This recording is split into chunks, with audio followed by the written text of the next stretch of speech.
It was the spring of 1940, in the icy waters of northern Norway, that one of the most dramatic and little-known clashes of the Second World War erupted, the Battle of Narvik. Here, above the Arctic Circle, the fate of a small town tied to iron ore shipments would become the center of a struggle involving destroyers, submarines, aircraft, and thousands of troops on frozen mountainsides. For Germany, Narvik meant control of the iron that fueled its war machine.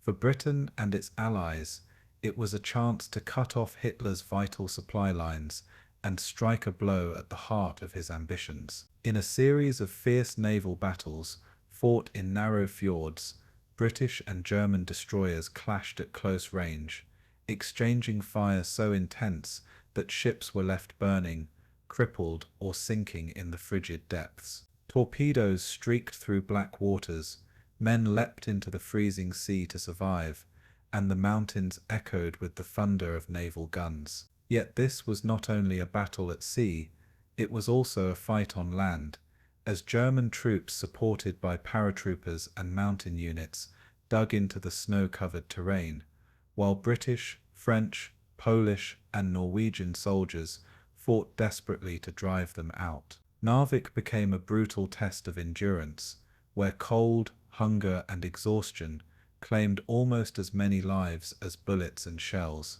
It was a battle of shifting tides, of daring assaults, tragic mistakes, and moments of extraordinary courage on both sides. Though eventually the Allies would win victories in the fjords, political decisions, and the German invasion of France would force them to withdraw, leaving Narvik to fall into Nazi hands once more. Still, the battle revealed the global stakes of the war, showing how even a remote Arctic town could become a crucible of blood and steel in the struggle for Europe.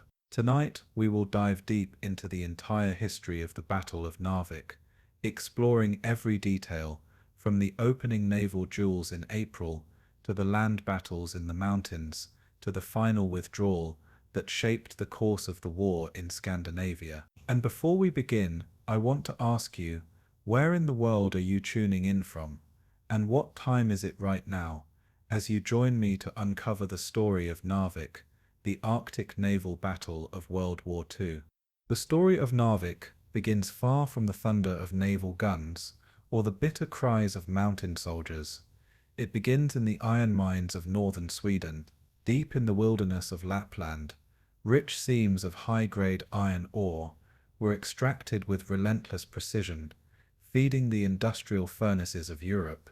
During peacetime, much of this ore traveled by rail to the Swedish port of Luleå on the Baltic, but in winter, ice closed those waters. The alternative route was west, over snow-draped mountains to the ice-free fjords of Norway, and the small port of Narvik became the crucial gateway. Here, beneath the shadow of Arctic peaks, shipments sailed through waters that rarely froze, even in the cruelest months. For Germany, hungry for steel to forge tanks, guns, and ships, Narvik was a lifeline of iron. For Britain, determined to strangle Hitler's war machine, it was a vulnerable artery that had to be cut. The geography of northern Norway was unlike any battlefield the great powers had imagined in 1939. Narrow fjords cut deep into the land like scars left by glaciers, their walls steep and unforgiving, their waters cold and black. Snowbound passes and jagged peaks turned movement into agony, while storms swept in from the Atlantic without warning. Yet this unforgiving land was more than scenery. It was the stage upon which grand strategy would collide with human survival. For centuries, Narvik had been little more than a remote outpost, its people accustomed to fishing and trade in silence. But now, in the second year of the war, the fjords became a chessboard, and the lives of simple townsfolk were entangled in a contest between empires. The Arctic, long dismissed as peripheral, had become a theater of decisive importance. As Hitler's armies surged through Poland and the Low Countries, German planners understood that the Reich's survival depended not just on battlefield victories, but on secure access to raw materials. Every tank rolling toward France, every battleship launched from Kiel drew strength from Swedish iron. The Reichsmarschall, industrialists, and naval officers all warned the Führer that if Britain severed Narvik's supply route, the German war machine would be crippled. Across the North Sea, Churchill and his admirals were drawing similar conclusions. They knew that control of Narvik would not only deny Germany its iron lifeblood, but also open a new front against the Nazi state. Thus, as early as the war's first months, both sides began to eye Norway, not for conquest alone, but for survival itself. For the Norwegians, neutrality had long been a shield, one they prayed would endure. Oslo declared its intent to remain outside the struggle consuming Europe, just as it had during the Great War. But neutrality was a frail defense when geography itself was destiny. Narvik, perched along the Fjord, was a port too vital to escape the gaze of belligerents. Its rail line to Kiruna's mines, carved through Arctic wilderness, became as valuable as a river of gold. Norwegian soldiers trained in the snow, proud but lightly equipped, could never hope to match the firepower of the great powers circling around them. Still, they hoped the storms and the cold might shield their homeland longer than diplomacy could. In Berlin, naval planners wrestled with dilemmas that seemed insurmountable. The Kriegsmarine, still rebuilding after the scuttling at Scapa Flow and limited in strength compared to the Royal Navy, faced the daunting prospect of striking into distant fjords. Yet Hitler, eager to deny the Allies any chance to strangle his iron lifeline, listened to voices urging boldness. Grand Admiral Raeder painted Narvik not as a distant gamble, but as a vital artery that must be seized before Britain did. In smoky war rooms and shadowed corridors, the seeds of Operation Weserübung, the invasion of Norway, began to take form. Narvik, more than any other point, became the symbol of Germany's Arctic gamble. Meanwhile, in London, Winston Churchill, then First Lord of the Admiralty, saw in Narvik both peril and opportunity. Britain's blockade, a weapon of strangulation wielded in the last war, was once again its greatest tool. If Narvik could be interdicted, Hitler's armies would be starved of the ore that kept their armoured divisions in motion. Proposals to mine Norwegian waters, to land expeditionary forces, and even to seize the fjords outright were floated in cabinet meetings. But such plans risked violating Norwegian sovereignty and alienating neutral nations. The British government hesitated, but their hesitation would prove costly, for Germany moved with daring swiftness, while Britain debated. The people of Narvik, living under the northern lights and the endless Arctic night, could hardly imagine the storm gathering around them. Fishermen sailed their boats into the fjords, as they had for generations, and miners loaded ore trains, bound for the docks with the same rhythm of work. Children played in snowdrifts, while shopkeepers stocked goods arriving from Sweden. Yet whispers of war drifted northward, tales of Hitler's hunger for territory, of Britain's navy prowling the seas, of conflicts erupting across Europe. By early 1940, even the most isolated villagers sensed that Narvik's isolation would no longer protect them. Soon the tranquil mountains would echo not with avalanches, but with artillery. Winter itself seemed poised to play a role in the coming struggle. The Arctic sun, low and fleeting, cast long shadows across the frozen fjords, while snowstorms blanketed the land in silence. Soldiers on both sides would soon learn that rifles jammed in the cold, that tanks froze in their tracks, and that human endurance was tested as much by frostbite as by firepower. The weather, indifferent yet omnipresent, loomed like a third army waiting to strike. Narvik was not simply a port, it was a crucible where nature and war would intertwine. Here the clash of nations would be fought against the most unforgiving backdrop of the European theatre.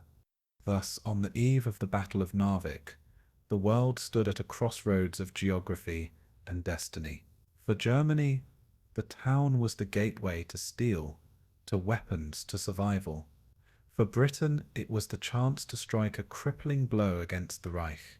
For Norway, it was a fragile community, caught between giants, soon to be battered by a war it had not chosen.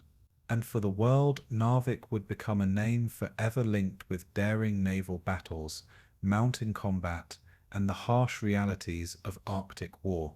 The frozen north, once forgotten, was about to become one of the most contested places on Earth.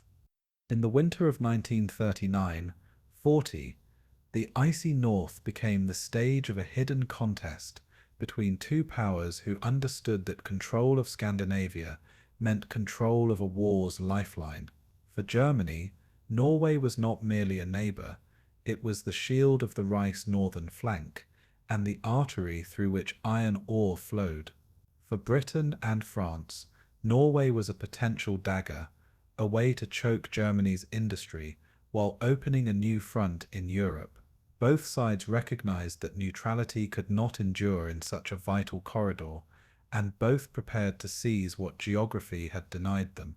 The race for Norway had begun, fought not first with bullets, but with plans, deception, and an urgency born of desperation. Beneath the ice and snow, strategy smoldered like a hidden fire. In Berlin, the architects of conquest shaped their scheme with ruthless precision. Operation Weserübung, the invasion of Norway and Denmark, was unlike anything the world had yet seen.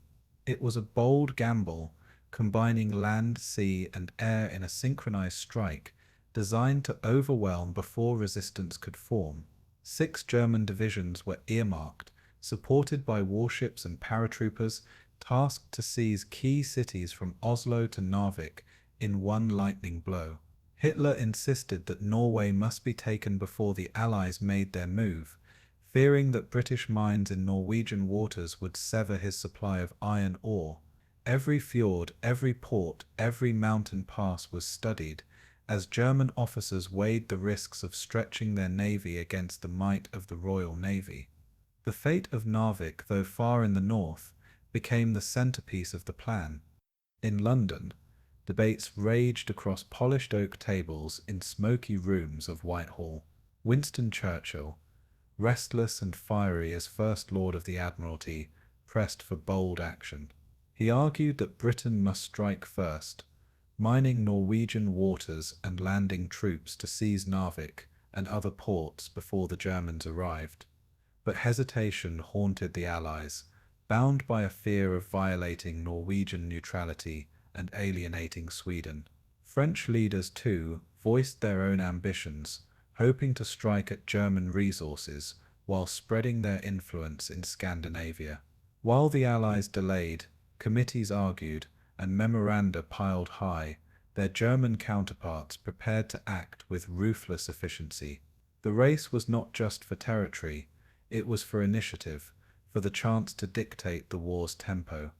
In Oslo, Copenhagen, and Stockholm, governments clung desperately to neutrality as if it were a shield against inevitability. Norway's leaders sought to balance diplomacy, appealing to international law and avoiding provocation. Yet, even as they hoped for peace, they watched British and German warships prowl their waters, and aircraft trace lines across their skies. Denmark, flat and vulnerable, feared invasion but had little means of defense. Sweden, anxious to protect its iron ore trade, walked a narrow line between appeasing the Reich and avoiding Allied wrath. For these smaller states, the race for Norway was not a matter of ambition, but of survival, their sovereignty trapped between the ambitions of giants. The storm was coming, and diplomacy could no longer hold it back. German preparations unfolded with astonishing secrecy and speed. Merchant ships disguised with supplies slipped quietly into Norwegian waters, Positioning themselves to support the landings, warships steamed north, under cover of darkness, carrying troops who would strike at dawn. Paratroopers rehearsed landings on frozen airstrips, while agents inside Norway mapped the defences and spread confusion. The Wehrmacht's plan depended on surprise, on overwhelming targets before reinforcements could arrive. The High Command believed that once Oslo fell, the rest of Norway would collapse quickly. Yet the audacity of the operation carried risks beyond measure. If the Royal Navy intercepted their convoys, disaster could doom not just the campaign, but the regime itself. Across the North Sea, Allied warships readied their own missions, though with far less clarity of purpose. Plans to mine Norwegian waters, codenamed Operation Wilfred, promised to provoke Germany into rash action. Expeditionary forces were readied to land in Narvik under the pretense of aiding Finland in its winter war against the Soviet Union. Behind the curtain of strategy, soldiers trained in snow they barely understood, preparing for a land they had never seen. The Royal Navy, powerful and confident, prowled the Arctic seas, waiting for the call to strike. But hesitation proved costly. Their moves came too late. The Allies had planned for weeks. The Germans acted in days. For the people of Norway, life continued in fragile normalcy as the giants circled above them.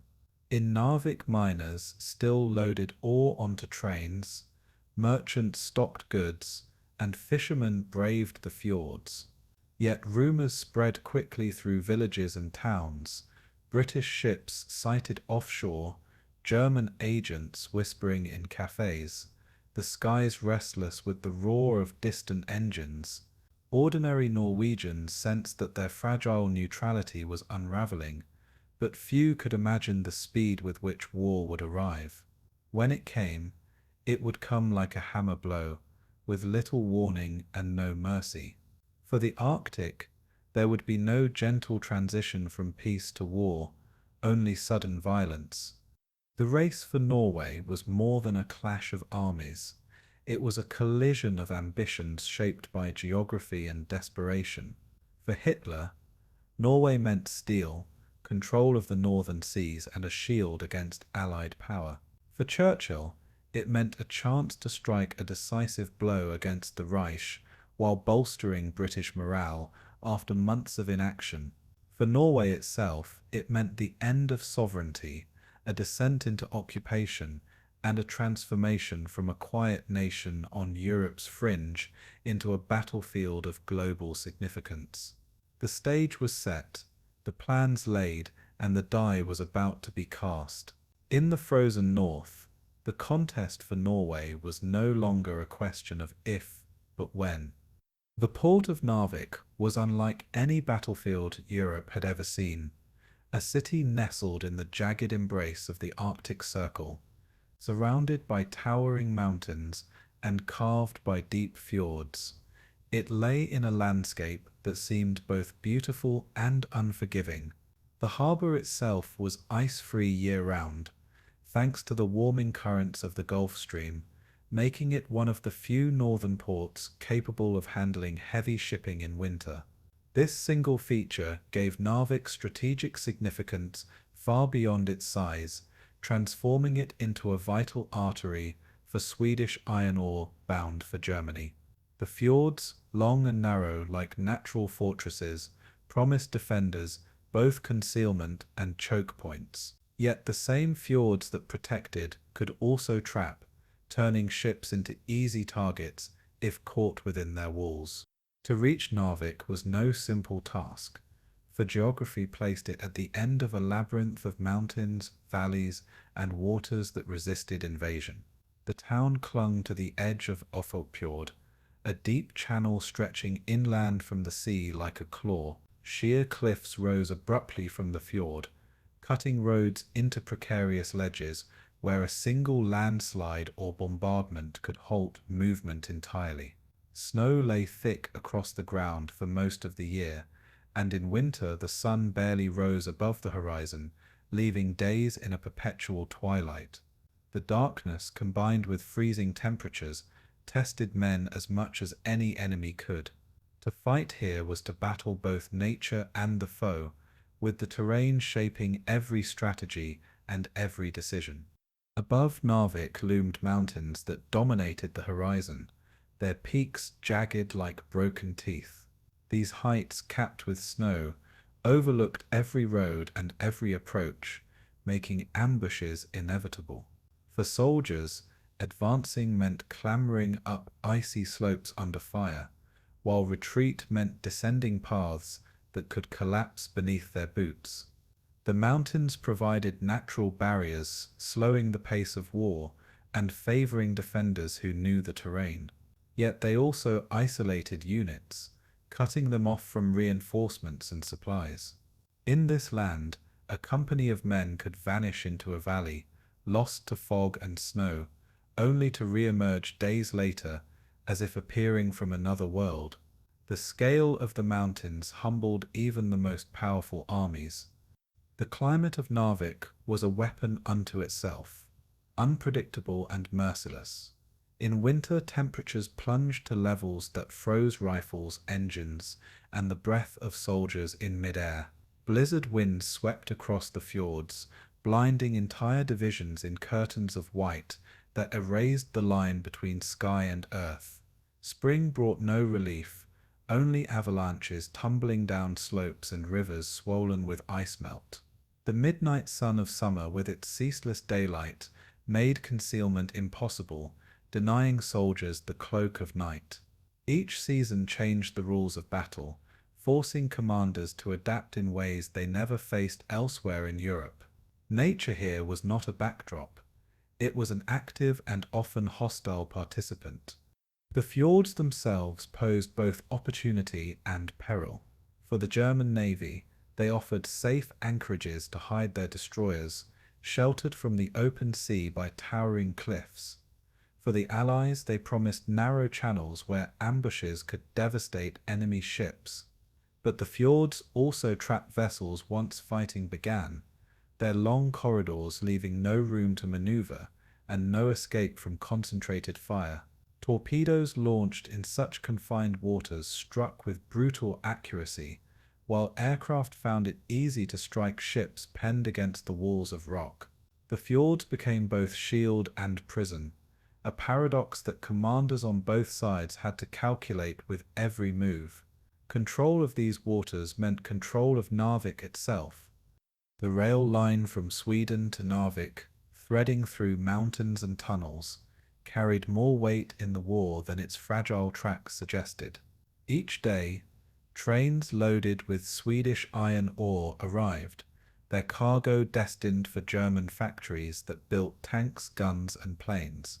This single line, the Ofoten Railway, became a lifeline for the Reich and a target for the Allies. Sabotaging it could strangle Germany's war machine, but protecting it demanded constant vigilance. Soldiers patrolled its length, knowing a single bomb or collapse could cripple months of effort. For locals, the railway was both an economic artery and a symbol of their town's entanglement in a war they did not seek. For the people of Narvik, geography was both blessing and curse. The fjords provided fish that sustained families for generations, while the mountains offered shelter from storms. Yet now those same fjords threatened to funnel warships into their harbour, and the mountains threatened to become killing grounds. Villagers lived in homes perched on slopes where avalanches could strike as suddenly as artillery shells. Children grew up accustomed to the extremes of weather, yet even they sensed the coming of something far colder than winter, war itself. The terrain that had defined their lives would soon define their fate, as their home became the center of global attention. Ultimately, the geography of Narvik transformed the coming battle into something unique, something closer to an elemental struggle than a conventional clash. Armies and fleets could bring their tanks, ships, and aircraft, but in the end they would fight on nature's terms. Mountains, fjords, and snow dictated strategy, more than generals' ambitions, humbling even the most powerful machines of war. For those who fought and died here, Narvik was not just another campaign, it was a crucible shaped by ice and stone. In this frozen arena, human courage and human frailty would be measured against a landscape as unforgiving as the war itself. The stage was set, and geography had already written the opening lines of the battle to come. The plan to seize Narvik was audacious, a gamble that reflected both German ambition and desperation. The port lay hundreds of miles from Germany's homeland, surrounded by hostile waters controlled by the Royal Navy. Yet Hitler's orders were clear. Narvik had to be taken quickly, before the Allies could act. To achieve this, the Kriegsmarine committed 10 of its newest destroyers, sleek and powerful but limited in range and fuel. These warships, burdened with troops and supplies, were tasked with delivering the blow that would secure Norway's Arctic jewel.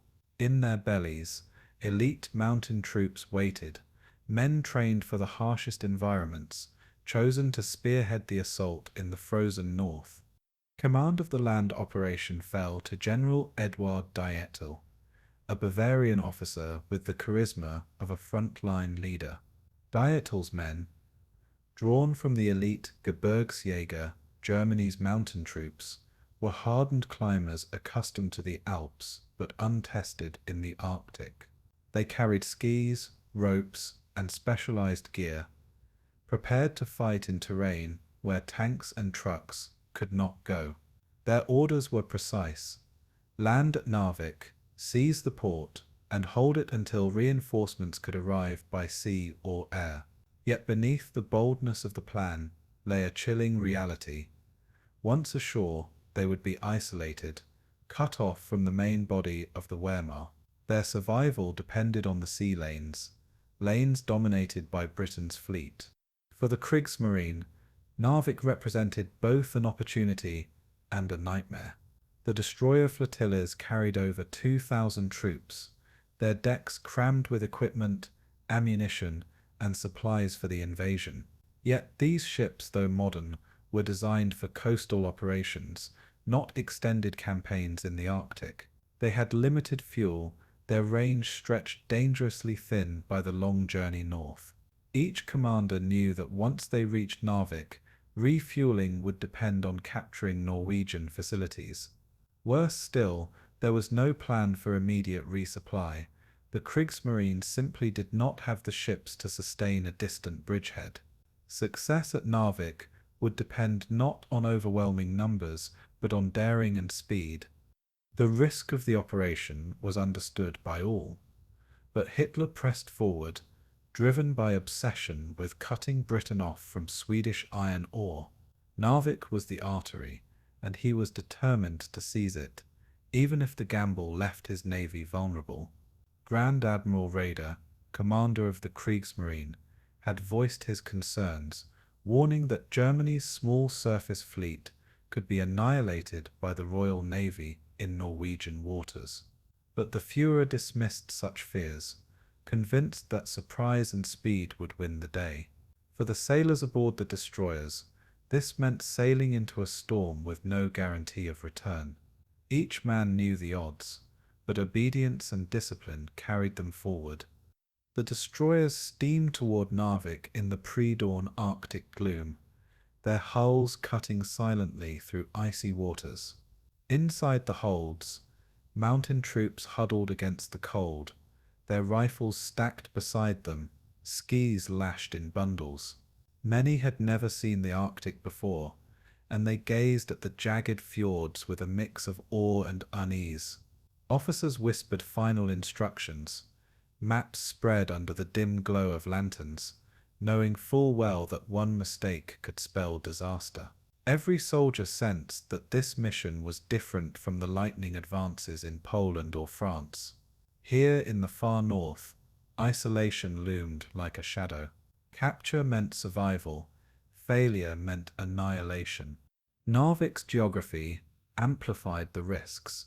To reach the town, the destroyers had to navigate the narrow Fjord, a winding channel where escape was nearly impossible. One ambush, one miscalculation, and the flotilla could be destroyed in a single stroke. German planners were keenly aware of this, but they banked on surprise and the weakness of Norway's defences.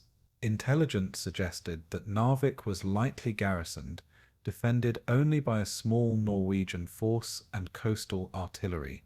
If the destroyers could slip in quickly, disembark Dietl's men, and neutralize the defences, Narvik could fall in hours. But should the British intervene, the ford could easily become a death trap for the entire flotilla. General Diel, ever the soldier, radiated calm even in the face of uncertainty. He moved among his men, offering encouragement, reminding them of their training and the importance of their mission. The Gebirgsjäger trusted him, for he was a commander who shared their hardships and stood in the mud beside them. His reputation as a soldier's general inspired confidence, even as doubts lingered about the operation's chances. Diel himself understood the precariousness of their task, yet he also recognized the opportunity to carve his name into military history. If Narvik fell swiftly, he would be hailed as the conqueror of the Arctic. As the flotilla closed in on its target, the atmosphere aboard the ships grew tense.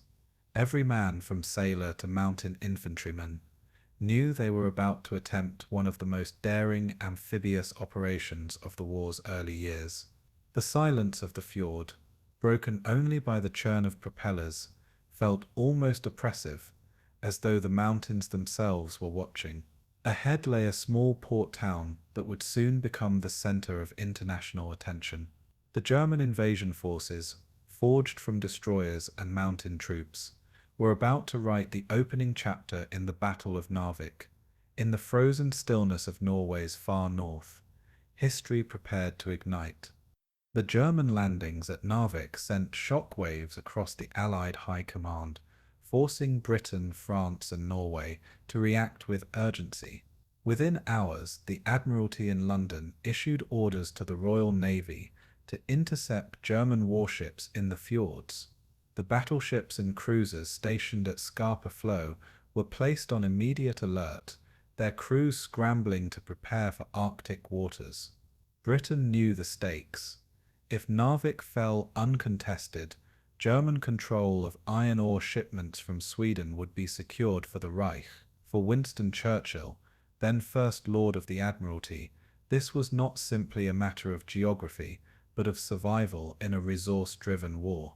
The frozen north suddenly became a front line in the global conflict. The Royal Navy's strength was its speed and dominance of the seas, and it was determined to bring overwhelming force into the Arctic theatre. Destroyer flotillas were dispatched to Norwegian waters, tasked with hunting down the Kriegsmarine ships now trapped in the narrow fjords. Crews prepared for brutal engagements in ice-choked seas, knowing the Germans had already risked everything to land Dietl's troops. Among the men there was both eagerness and apprehension, for they had trained for years for such a confrontation, but understood the peril of operating so far from home bases. Fuel, weather, and the confined geography of the fjords all posed dangers as lethal as German guns. Still, the British sailors carried with them a sense of inevitability, that this clash was coming, and Narvik would be the arena. Meanwhile, in France, political leaders reluctantly agreed to commit troops to the remote battlefield. Among those dispatched were elite chasseurs alpins, mountain soldiers accustomed to fighting in harsh, elevated terrain. These men were uniquely suited for the challenges of northern Norway, their training in snow and ice making them natural candidates for the campaign. Yet even they were unprepared for the Arctic extremes, where daylight was fleeting, and the cold penetrated every layer of clothing. French officers expressed pride in their role, but also frustration, for their numbers were small and their mission ill-defined. Nevertheless, their presence symbolized Allied unity, a rare moment of cooperation between nations with strained wartime agendas. The road to Narvik would test their endurance and resolve like no alpine exercise ever had. Norway itself, though small and unprepared for full-scale war, did not sit idle. Local garrisons near Narvik, composed of regular troops and reservists, scrambled to arm themselves against the sudden German threat. Their weapons were outdated, their numbers limited, and their training insufficient for the scale of invasion unfolding.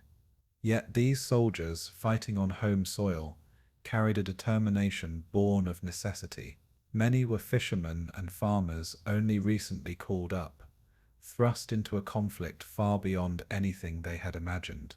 As news spread of German destroyers in the fjords, communities across northern Norway braced for the worst. In the cold light of day, ordinary citizens became defenders of their nation, armed with rifles that had seen better decades. The British and French high commands also recognized the psychological value of intervention. To act decisively in Norway was to show the world that Germany could not expand unchecked across Europe. Churchill, in particular, saw Narvik as an opportunity to strike a symbolic blow, one that could boost morale at home and reassure wavering allies abroad. The campaign was not without risk, however, for failure in Norway could embolden Germany and reveal the weakness of Allied planning. Naval officers debated strategy intensely, weighing the merits of direct assault against cautious containment. In the end, urgency outweighed caution, and orders were given to strike swiftly. Time in the Arctic, as on every front, was a currency the Allies could not afford to squander. For the men on the ground and at sea, the coming fight was deeply personal. British sailors spoke of avenging the sinking of their comrades by German U-boats in earlier months. French soldiers viewed the mission as a chance to prove their courage in a theatre where the world was watching. Norwegian defenders thought only of their towns, their families, and the mountains that defined their lives. These overlapping motivations gave the Allied response a character both fragile and fierce. Fragile, because resources were scarce, and coordination was imperfect. Fierce, because every participant understood the symbolic weight of defying Hitler in one of the most remote corners of Europe. The frozen battlefield of Narvik would soon test them all. The logistical challenges were immense and nearly overwhelming. British destroyers had to operate far from supply lines, constantly threatened by fuel shortages and the unpredictable Arctic storms. French troops had to be ferried by sea into hostile waters, their reinforcements delayed by diplomatic wrangling and practical obstacles. Norwegian forces faced the impossible task of defending vast stretches of coastline with inadequate weapons and manpower. Yet in the midst of these hardships, determination forged unlikely unity. Soldiers from three nations, speaking different tongues and wearing different uniforms, prepared to fight side by side in one of the harshest environments of the war. In the fjords and mountains around Narvik, their fates would intertwine. As March turned to April, the Allied response took on a momentum of its own. Warships slipped into the icy seas under grey skies, their crews bracing for imminent battle. French Alpine soldiers marched into the snowy wilderness, their skis crunching against the frozen ground. Norwegian defenders fortified positions around their homeland, unwilling to yield despite the odds stacked against them. Across the continent, few could have imagined that a remote Arctic port would command such attention, drawing in empires and reshaping strategies. Yet Narvik, with its iron ore and unforgiving terrain, had become the prize that none could ignore. The Allies were ready to respond, not with hesitation, but with the resolve to contest every inch of frozen ground. In the pre-dawn darkness of April 9th, 1940, the still waters of Narvik Fjord concealed the approach of a German destroyer flotilla slicing silently through the icy seas. At their head steamed sleek warships carrying hundreds of mountain troops, men of General Edward Dietel's Gebirgsjäger division.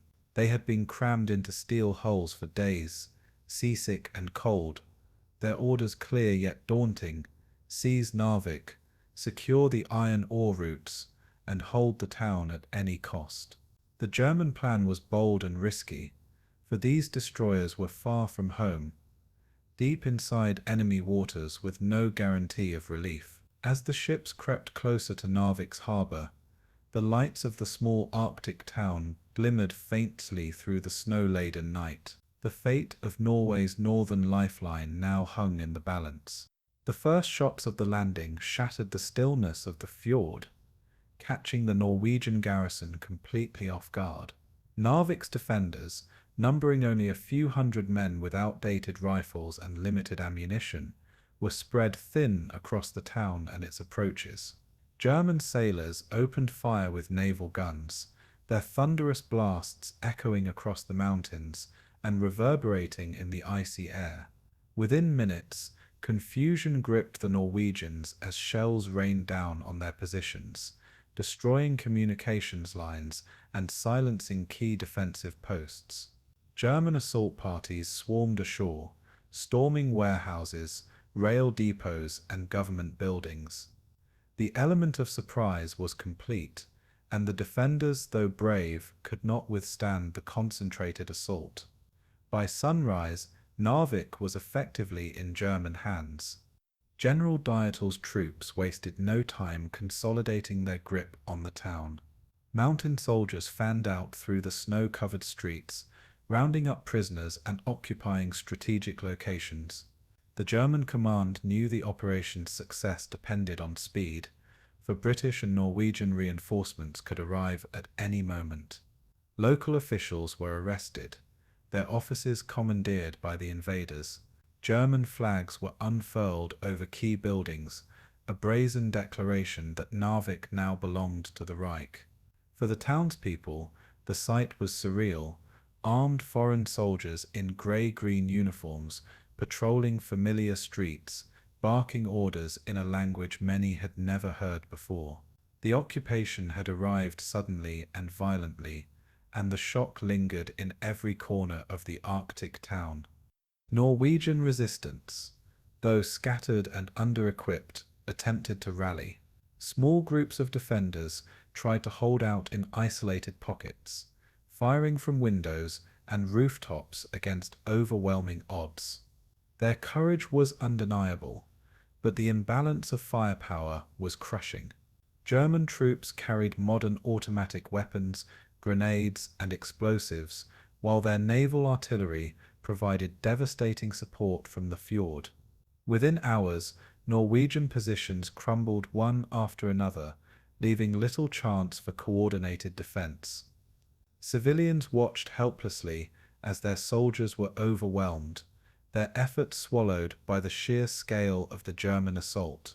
Some townsfolk attempted to hide men and weapons, clinging to any hope of continuing the fight. Yet by mid-morning, it was clear that Narvik's defense had collapsed under the relentless German advance. For the local population, the landing brought terror and uncertainty in equal measure. Families were awakened by explosions. Children clutched in fear as gunfire echoed through the narrow streets. Shops and homes shook under the impact of shellfire, glass shattered, and smoke drifted above rooftops. Norwegian civilians peered from windows, only to see armed patrols marching past, their boots crunching in the snow. Some residents attempted to flee into the mountains, dragging sleds and carrying what supplies they could. Others remained caught between the danger of bombardment and the fear of reprisals if they resisted. Narvik, a quiet Arctic port just days before, had overnight become a battlefield and an occupied town. The German occupation was not just a military victory, it was a brutal transformation of civilian life. The seizure of Narvik was more than symbolic. It had enormous strategic consequences. By taking control of the port, Germany secured a vital artery for the iron ore shipments that fueled its war machine. This lifeline, running from the mines of Sweden through Narvik's ice-free harbour, was now firmly under Nazi control. For Britain, this was an alarming blow, for without cutting these shipments, Germany's armaments production could continue unchecked. For Hitler, the success vindicated his gamble, proving that surprise and daring could overcome even the most precarious logistical odds. Yet even in triumph, the German position remained precarious. Their destroyers were trapped in the fjords, fuel running low, and the looming shadow of the Royal Navy threatened every hour. The battle for Narvik was far from over. German troops established their headquarters quickly, using commandeered buildings to coordinate defences against expected Allied counterattacks. Patrols were sent into the surrounding mountains to secure approaches, while engineers worked to fortify key positions. Narvik's rail line, vital for moving ore from Sweden, was placed under strict control, guarded by heavily armed detachments. Civilians were pressed into providing services, some coerced into labour for the occupying forces. Meanwhile, rumours spread that British warships were already approaching the fjords, preparing to strike back. The occupiers dug in, determined to hold what they had seized with such boldness. Narvik, once a remote trading hub, was now a fortified outpost of the Third Reich in the Arctic Circle.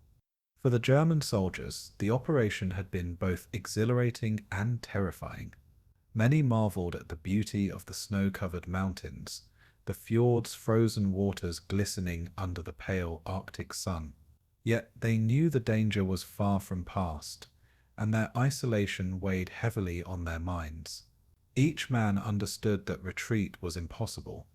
They had been ordered to hold Narvik at all costs. Letters home carried both pride at their success and quiet dread of what lay ahead. Norwegian civilians, on the other hand, felt a mixture of despair and defiance. Their town had been taken, their freedom stripped overnight, yet the spirit of resistance simmered beneath the surface. This was not an ending, but the beginning of a new struggle in the far north. As evening fell on April 9th, Narvik lay firmly under German occupation, its streets patrolled by armed soldiers and its harbour dominated by enemy destroyers. The once bustling port was silent except for the sound of boots, the rumble of engines, and the occasional crack of gunfire as isolated resistance was stamped out. For Norway, the shock of the invasion was profound. Neutrality had been shattered, and war had come in its most brutal form. For the Allies, the loss of Narvik was a call to arms, a challenge that demanded immediate response. And for Germany, the success of the landing was a moment of triumph shadowed by uncertainty, for the Arctic battlefield they had chosen was as unforgiving as any enemy.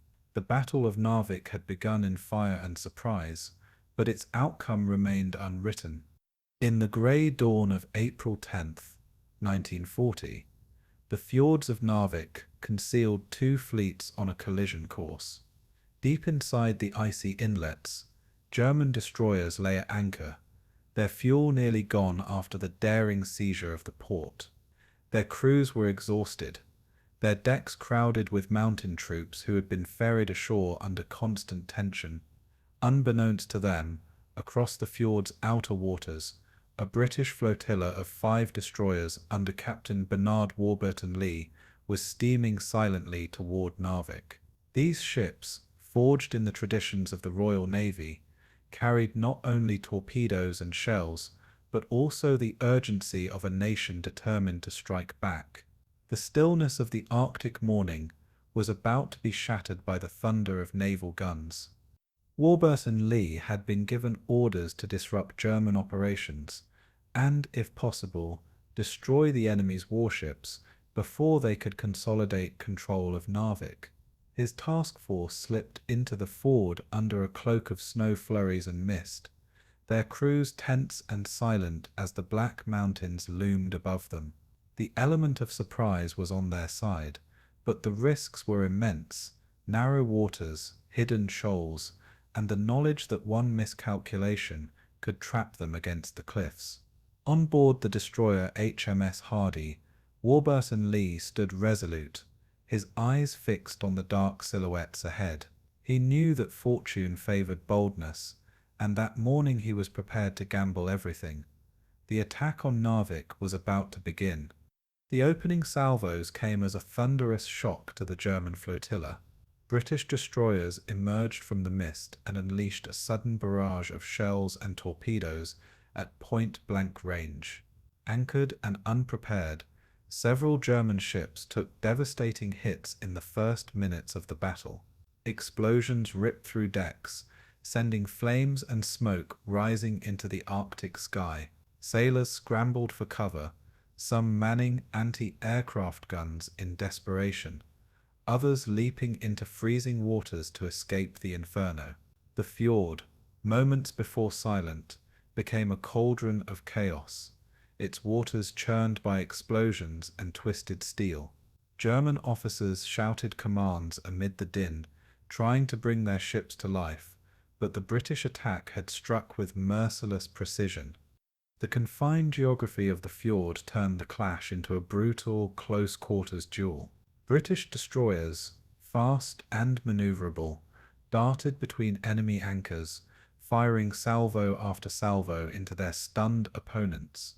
German destroyers, once the hunters of the Arctic seas, now became prey, caught off guard with their bows pointed inland and their boilers cold. Yet the Germans were not passive victims. Crews scrambled to man their guns, returning fire with deadly intent. Shells screamed across the water, smashing into British hulls and sending showers of sparks and shrapnel into the air. The fjord echoed with the roar of engines, the crash of metal, and the cries of wounded men. It was naval warfare at its rawest, stripped of distance and reduced to sheer survival. For Warburton Lee and his crews, the early minutes felt like triumph. Several German destroyers lay crippled, their decks awash in fire, their crews abandoning ship. British torpedoes ripped through the still waters, detonating with colossal force beneath enemy hulls. But as the British pressed deeper into the fjord, the balance began to shift. German reinforcements, alerted by the thunder of battle, raced from the far reaches of Narvik's waters to join the fight. The Royal Navy destroyers, now inside a trap of steep cliffs and narrow channels, found themselves under growing pressure. Every shell fired in return carried the risk of running dry.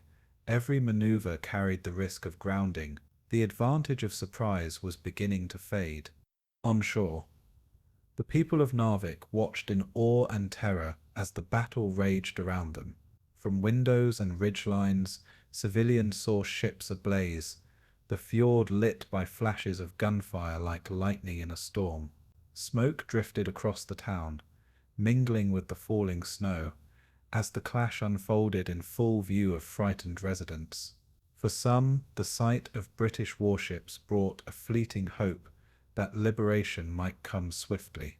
For others, the spectacle was a grim reminder that their town had become the heart of a great struggle between empires. Children clung to their parents as the ground trembled from the concussions, while fishermen prayed for the safety of their families and boats. The war had truly arrived in Narvik, and it showed no mercy to soldier or civilian alike. As the fighting dragged on, the British destroyers began to suffer under the weight of German counterfire. HMS Hardy, Warburton Lee's flagship, was struck by a withering barrage that tore through her bridge and set her ablaze. The captain himself was mortally wounded, his final orders given with unshaken resolve to keep pressing the attack. Around him, crewmen fought to the last, even as fire consumed the ship and wounded sailors collapsed at their stations. Other British destroyers too bore the scars of battle, their decks littered with wreckage, and their guns struggling to keep pace. The cost of daring had come due, and the Royal Navy was paying it in blood and steel. Yet their attack had left its mark, and the Germans reeled from the punishment inflicted. By mid-morning, the British force, battered and bleeding, began to withdraw from the fjord. Warburton Lee's men had inflicted severe losses, sinking or crippling multiple German destroyers and shaking the enemy's hold on Narvik. But the cost had been terrible. Ships wrecked, sailors killed, and their commander fallen in the line of duty. The retreat was not a rout, but a somber recognition that survival depended on disengagement. German crews, stunned but emboldened, watched as their enemies vanished back into the mists from which they had come. The fjord fell eerily silent once more, littered with wreckage, burning ships, and the bodies of sailors who had paid the ultimate price. The first naval battle of Narvik had ended, but it was only the beginning of a brutal struggle. In the aftermath, the clash at Narvik was hailed as both a daring raid and a costly lesson. The British had shown audacity, striking deep into enemy-held waters with courage and resolve. The Germans, though bloodied, had survived to fight again, their foothold in Narvik not yet broken.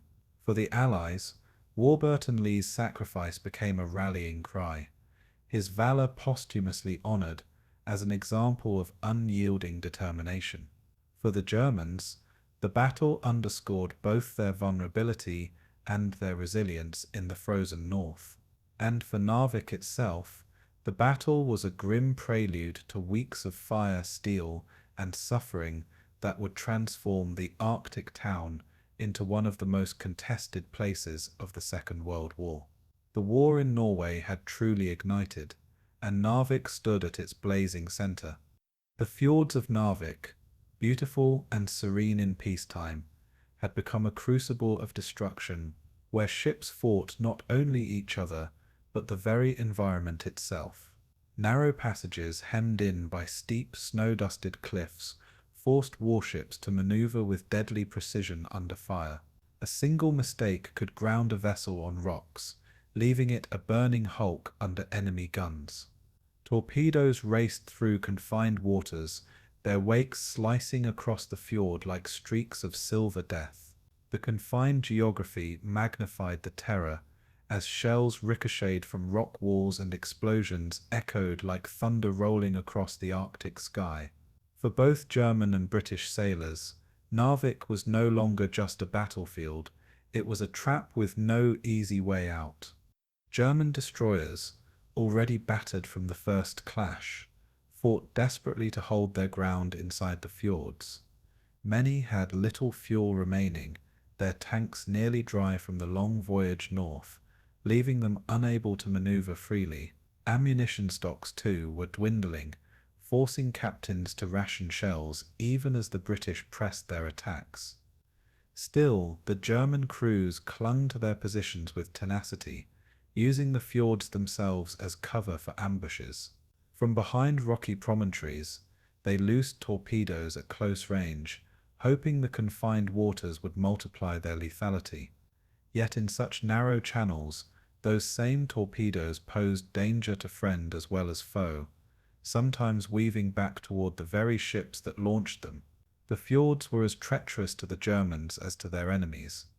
The British, pressing into these frozen labyrinths, found themselves navigating blind corners under constant threat. Destroyers surged forward at speed, their engines straining, knowing a sudden turn could reveal a German ship at spitting distance. When encounters came, they were savage and immediate, with guns opening fire almost muzzle to muzzle. Shells punched into hulls, tearing through steel and men alike, leaving decks slick with blood and frozen spray. Torpedo spreads crisscrossed the fjord, forcing ships to veer violently to avoid annihilation.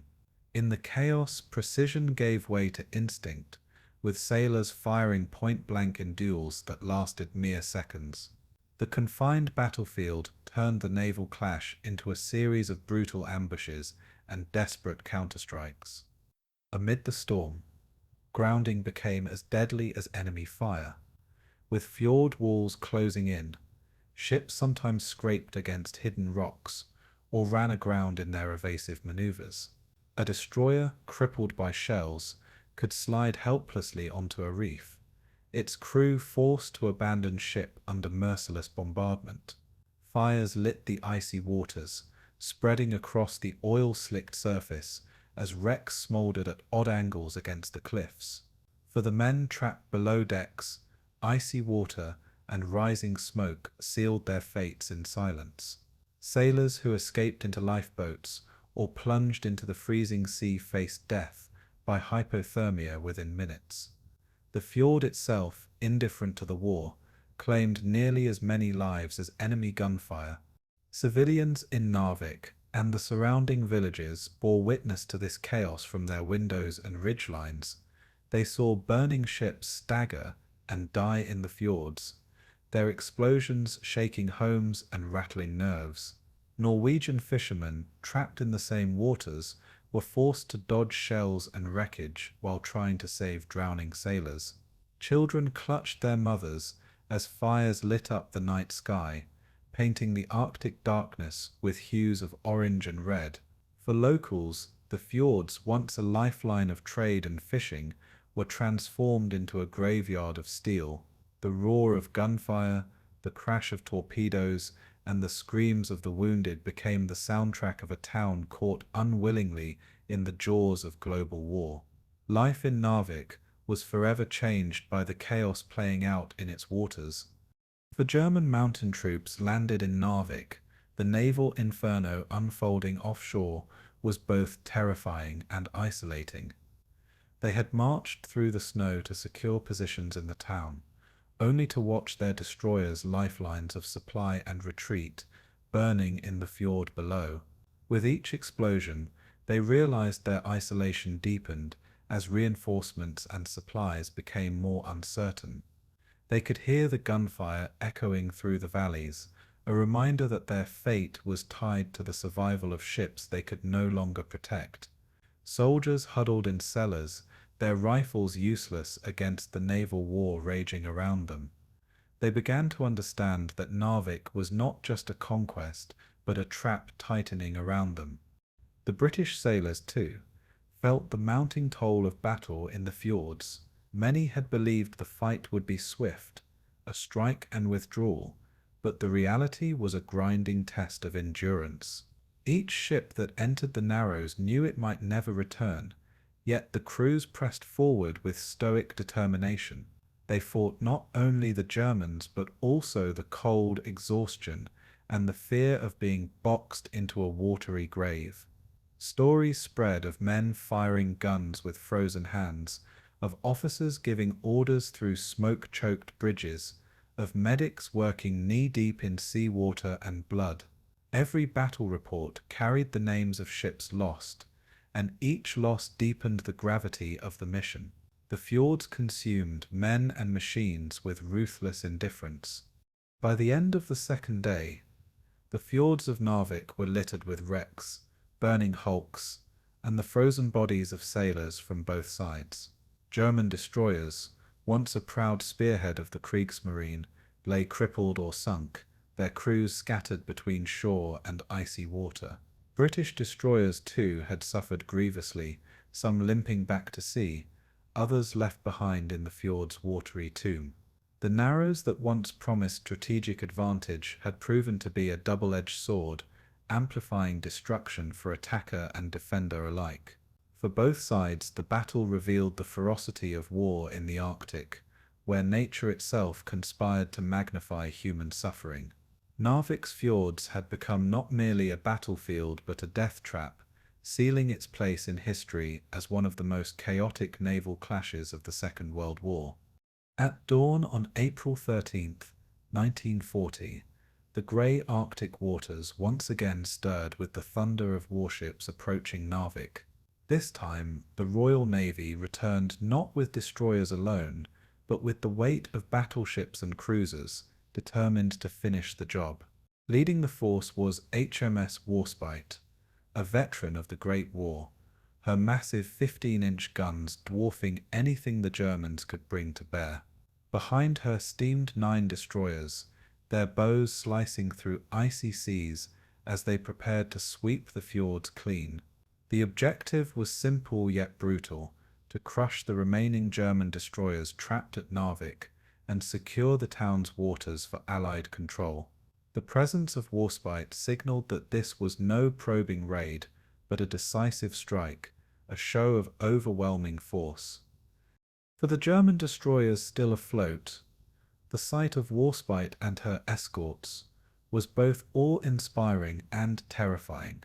Already low on fuel, short of ammunition, and damaged from earlier clashes, they faced an enemy that outgunned and outnumbered them at every turn. Their commanders knew that retreat was impossible, the fjords hemming them in like iron walls. The only choice was to fight to the last, turning the narrows into a killing ground where they could at least inflict damage before the end. German sailors prepared their guns and torpedoes with grim determination, knowing survival was a faint hope. Some scrawled notes to families, others clenched their teeth in silence, bracing for the storm that was about to descend. The stage was set for annihilation. The opening salvos came from Warspite, her great guns booming across the fjords with earth-shaking resonance. Shells screamed through the air, slamming into the cliffs. The town and the German ships clustered within. The blast of each broadside echoed like thunder rolling across the mountains, showering snow from the ridges above. British destroyers raced ahead, weaving through narrow waters to engage at close range. Their guns spat rapid fire, while torpedoes streaked into the fjord's confines like bolts of lightning. German destroyers answered with everything they had, their own salvos flashing defiantly in the cold morning light. The fjord became a cauldron of smoke, fire, and concussion, every corner filled with the fury of naval war. In the midst of battle, the air reverberated with another dramatic twist of fate. From Warspite's deck, a supermarine walrus seaplane was catapulted into the air, soaring low over the fjords in the first operational use of such reconnaissance in this campaign. The biplane spotted German positions and even dropped bombs, a surreal sight above the inferno below. British gunners adjusted their fire based on the reports, striking with increasing precision. One German destroyer, struck amidships, erupted in a fireball that consumed her crew and sent fragments raining into the fjord. Another, riddled by shells and leaking fuel, drifted helplessly toward the shoreline before exploding in a final flash of fire. The German flotilla was being shredded piece by piece, its fate sealed by overwhelming force. As the clash raged on, German sailors fought with desperate courage, refusing to abandon their ships even as they burned. Crews manned their guns to the last, firing through smoke-filled decks until shells tore them apart. Torpedo spreads were launched in final acts of defiance, forcing British destroyers into frantic evasive maneuvers. Some torpedoes found their mark, damaging British vessels but not halting the advance. On the fjord's edges, German crews scuttled their ships rather than see them captured, detonating charges that tore hulls open and sent columns of smoke spiraling skyward. Flames licked across the icy waters, oil slicks igniting into deadly sheets of fire. Narvik's fjord became a graveyard of destroyers, the surface littered with wreckage and drifting bodies. On shore, German mountain troops and Norwegian civilians alike watched in stunned silence as the battle consumed the waters below. For the troops, the destruction of their naval support meant isolation, their lifeline severed. For the townspeople, the fury of the bombardment brought fear and awe, the very air trembling under the roar of naval guns. Children huddled in cellars as glass shattered in their homes, while fishermen stared helplessly at the wrecks burning where once they had cast their nets. The spectacle was one of both horror and inevitability, a vision of modern naval warfare at its most merciless. Narvik's identity as a remote Arctic town was forever altered by the thunder of steel and fire. By midday, the outcome was no longer in doubt. One after another, the surviving German destroyers either sank beneath the waves or were run aground to prevent capture. The fjord that had once been the Kriegsmarine's forward bastion was now littered with their shattered remains. Warspite and her escorts had delivered devastation with precision, leaving no enemy ship afloat.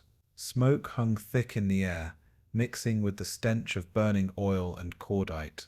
Silence gradually returned to the fjord, broken only by the crackle of flames and the groans of dying vessels. The battle had ended in decisive British victory, but at a cost paid in blood and iron on both sides. For the Germans, the Second Naval Battle of Narvik marked the near-total destruction of their destroyer force in the north. For the British, it was a powerful demonstration of naval supremacy achieved in one of the most challenging environments of the war. Yet beyond the tactical triumph lay deeper consequences. The Germans had lost their ability to resupply their troops by sea, leaving their mountain soldiers stranded in hostile territory. Narvik had been transformed into a strategic pivot, a place where the tide of battle shifted dramatically. In the chaos of the fjords, a chapter of naval history had been written in fire and ice, its echoes resonating far beyond the Arctic Circle. The German landings at Narvik stunned the Norwegian defenders, yet surrender was not an option for the men tasked with holding their homeland. Norway had maintained a small standing army in peacetime, more suited for policing borders than fighting a mechanized invasion. Many of its units were poorly equipped, their uniforms thin against the Arctic cold, their rifles antiquated, and their heavy weapons scarce. Yet from the moment German destroyers stormed the fjord, the defenders of Narvik resolved to resist. Officers hurriedly mobilized local companies, calling on men who had been caught off guard by the sudden violence. Farmers, fishermen, and laborers alike joined the ranks, transforming from civilians into soldiers overnight. Their determination outweighed their lack of preparation. In the mountains surrounding Narvik, Norwegian troops took up defensive positions, their knowledge of the terrain becoming their greatest weapon. These were men accustomed to snow, to icy winds that whipped across ridgelines, and to moving silently through the forests with skis strapped to their boots. German Gebirgsjäger, elite mountain troops, had been trained for such conditions, but they were strangers to this particular land. For the Norwegians, every hill, ravine, and frozen stream was familiar ground, a battlefield chosen by fate and memory. They dug shallow trenches into the frost, camouflaged themselves among birch trees, and set up ambushes along mountain passes. Each clash became a test not only of arms but of endurance, waged in an unforgiving environment. The town itself bore witness to defiance that went far beyond the battlefield. Civilians in Narvik, though shocked by the violence of the invasion, aided resistance efforts in quiet but vital ways. Fishermen ferried messages across fjords under the cover of darkness, risking interception by German patrols. Women carried food and supplies to soldiers hidden in the woods, braving icy paths and the constant threat of discovery. Schoolboys delivered notes folded inside books, blending into the background of daily life while carrying intelligence for the resistance. In cellars and barns, whispered conversations planned the next strike, the next act of sabotage, the next attempt to defy the occupier. Narvik was no longer a sleepy Arctic town. It had become a crucible of quiet rebellion. Early battles around the fjords revealed the extraordinary courage of the Norwegian defenders. Lacking heavy artillery, they improvised with machine guns placed on rocky outcrops and mortars, dragged laboriously up mountain trails. In firefights against better armed Germans, they relied on surprise, mobility, and the element of local knowledge. A single well-placed ambush could stall German advances for hours, buying time for reinforcements or escape. Skirmishes flared in frozen valleys, where the crack of rifles echoed like thunder against the walls of snow. The defenders fought not as professional soldiers, but as men protecting their soil, their families, and their future. Each clash was uneven, yet their spirit burned brightly against impossible odds. German commanders soon realized that they were not facing a passive enemy, but a population that had mobilized itself against occupation. For General Diethel's mountain troops, every patrol through the rugged terrain became a perilous gamble. Trails that seemed clear by day were filled with danger at night, as small groups of Norwegian fighters harassed German positions. Bridges were blown apart, supply lines disrupted, and communications cut in daring raids by partisans. The Norwegians understood that their limited forces could never win a conventional battle, so they turned to a war of attrition, where every act of sabotage chipped away at German control. It was resistance in its purest form, calculated, relentless, and born of necessity. Even in retreat, Norwegian forces showed remarkable resolve, conducting fighting withdrawals that forced the Germans to pay for every yard gained. Soldiers used skis to outmaneuver their pursuers, vanishing into forests and reappearing where least expected. In one instance, a small company held a ridgeline for an entire day against repeated German assaults, inflicting losses before slipping away under the cover of snow. These actions were not only tactical victories but psychological ones, reminding the occupiers that conquest would not come easily. Each skirmish became a story passed among the soldiers, a tale of defiance that fueled morale and reinforced the belief that resistance, however small, mattered.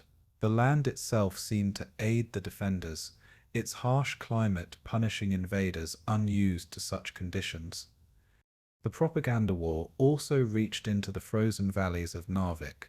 German broadcasts declared Norway already subdued, while Nazi leaflets urged civilians to accept the new order. But on the ground, the evidence contradicted the claims of easy victory. Norwegian newspapers, secretly printed and distributed, told of acts of heroism and unity. Tales of fishermen guiding Allied warships through treacherous fjords, or of villagers shielding fugitives from German patrols, circulated like wildfire. For the occupied, these stories were lifelines of hope, proof that the nation still resisted in spirit as well as in arms. The clash for Narvik was not only physical but psychological, a struggle for the soul of a people caught in the crossfire of history. Allied intervention added strength to the resistance, but it was the Norwegians who bore the brunt of the first days of battle. French Alpine troops and British detachments would arrive, but until then, the defense of Narvik rested largely in local hands. This reality hardened the resolve of men and women, who understood that their fate was intertwined with the land they loved. Even as German destroyers dominated the fjords and mountain troops pressed inland, Norwegians clung to their homeland with a fierce tenacity. The courage of these defenders was not measured in sweeping victories, but in the refusal to yield, to accept that occupation was inevitable. Their stubborn fight set the tone for months of resistance that would follow across Norway. The personal stories from these days remain among the most poignant chapters of the Narvik campaign. The young officer rallying his men with a rifle in one hand and a tattered flag in the other, a farmer-turned-soldier who left his plough behind to man a machine gun on a snowy ridge, a mother shielding her children as German shells thundered into the town, refusing to leave despite the danger. Each of these vignettes captures the human face of resistance, a mosaic of ordinary people thrust into extraordinary circumstances. They did not see themselves as heroes, but history would remember them as such. Their endurance under fire carved a legacy that endures far beyond the frozen fjords.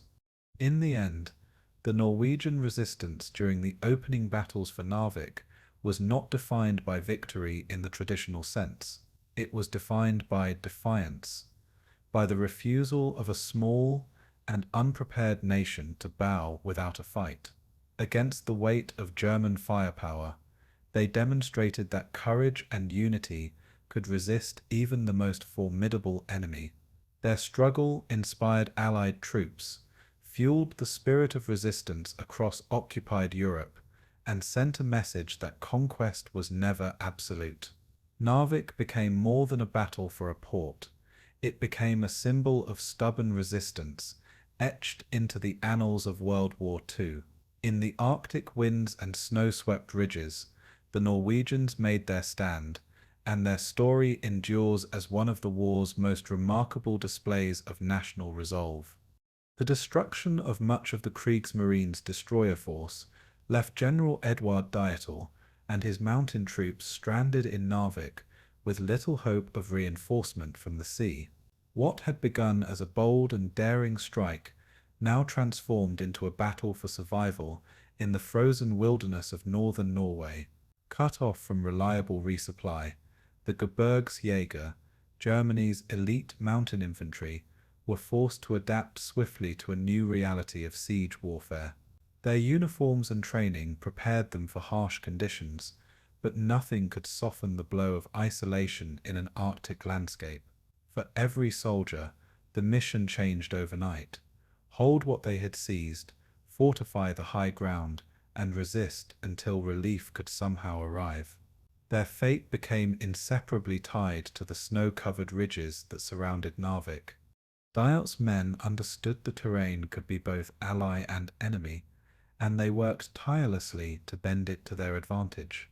The steep slopes above the fjord were transformed into fortified outposts, with positions carved into rock and snow alike. Machine guns were emplaced overlooking narrow passes, their fields of fire calculated to channel enemy advances into kill zones. Mortars were hidden in crevices, their crews practicing quick adjustments for mountain echoes that distorted sound and range. Trenches were dug into frozen ground with pickaxes and bare hands, each position a testament to endurance rather than engineering ease. Camouflage became second nature, with white smocks blending soldiers into the snow and pine branches disguising bunkers. Every ridge became a fortress, and every cliffside a barrier against the Allied push. But life in these mountain positions was a daily ordeal, one that tested even the hardened Gebirgsjäger.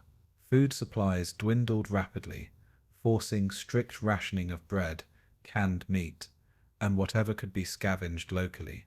Ammunition, once abundant, now had to be conserved carefully, with every bullet counted and accounted for. Soldiers melted snow for water, their fires concealed beneath tarps to avoid detection by Allied reconnaissance. Cold seeped into every bone, frostbite becoming as dangerous as enemy fire. Boots wore through against jagged stone, gloves froze stiff overnight, and rifles needed constant attention to prevent mechanisms from jamming in the bitter cold. Despite their reputation as elite troops, the men soon found themselves waging war as much against nature as against their foes. General Dietl's leadership proved critical in holding morale together during those grim days. A veteran of the First World War, he moved constantly among his men, offering words of encouragement and sharing their hardships. His presence on the front lines reassured soldiers who feared being forgotten by Berlin, abandoned in a remote corner of Europe. Orders were issued with an emphasis on discipline, but also on improvisation, urging men to turn the wilderness itself into a weapon. Dietl stressed the honor of their mission, framing it as a test of German resilience under the harshest conditions.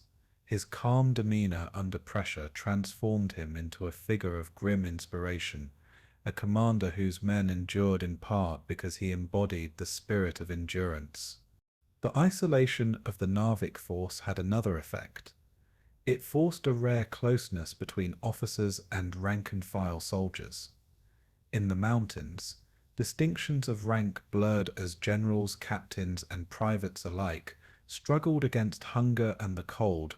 Everyone shared in the same hardships, from chopping wood to carrying supplies up narrow goat trails. Soldiers huddled together for warmth at night, swapping stories of home, their breath freezing in the air as they dreamed of warmer days. Letters from Germany arrived sporadically, carried by whatever tenuous lines of communication remained, and became treasured relics of connection to the outside world. In the silence of the Arctic nights, the troops sang songs to stave off despair, their voices carried by the wind across desolate ridges. It was a war of waiting, punctuated by moments of violent intensity. The Norwegian landscape itself imposed constant challenges, shaping the very rhythm of the siege. Avalanches threatened positions along steep slopes, burying trenches and equipment in an instant. Winds howled through valleys with such force that tents were ripped from their moorings, sending gear tumbling into the void. Snowstorms blinded entire units, reducing visibility to a few feet and halting patrols mid-step. Yet the Germans adapted, their mountain training giving them techniques to navigate treacherous terrain, even as exhaustion dulled reflexes. Patrols crept across frozen lakes at night, listening for the creak of ice beneath their boots. Scouts climbed ridges to monitor Allied movements, risking frostbite in exchange for crucial intelligence. The mountains were merciless, but they were also a shield, offering the defenders concealment and strength. Supplies became the most pressing concern, with German troops improvising in remarkable ways to keep fighting. Caches of Norwegian food were seized, though they were never enough to sustain the entire garrison. Horses, driven through the snow to haul equipment, doubled as a source of meat when starvation loomed. Ammunition shortages forced careful planning, with artillery shells reserved for the most decisive moments. Weapons taken from captured Norwegian units were pressed into service, sometimes mismatched and unfamiliar, but better than nothing. Engineers scrounged materials from wrecked ships in the fjord, turning steel plates into makeshift fortifications. In every action, the resourcefulness of the Gebirgsjäger revealed itself, though always under the shadow of looming exhaustion. Survival demanded ingenuity, and ingenuity became their daily creed. As the weeks passed, Allied pressure mounted, and the German mountain troops grew accustomed to holding back attacks from multiple directions. British, French, and Norwegian units probed their positions, testing defenses, and forcing constant vigilance. Every skirmish became a battle for stamina, the defenders firing from ridges before withdrawing to new positions. The crack of rifles echoed through valleys, answered by the boom of mortars and the rumble of distant artillery. Smoke rose against the white backdrop of snow, marking where clashes had occurred. Despite being cut off, the Gebirgsjäger fought with a ferocity born of necessity, knowing that surrender meant captivity or death. Their stubborn resistance surprised even their adversaries, who expected stranded troops to crumble quickly. Instead, the mountains echoed with defiance. The psychological toll on the soldiers, however, was immense, and the line between resilience and despair was razor-thin. Some men became fatalistic, convinced they would never see Germany again, while others hardened themselves with grim determination. The constant cold gnawed at morale, as did the endless isolation from the rest of the war. Allied aircraft occasionally flew overhead, dropping bombs that shattered the silence and reminded the Germans how exposed they were.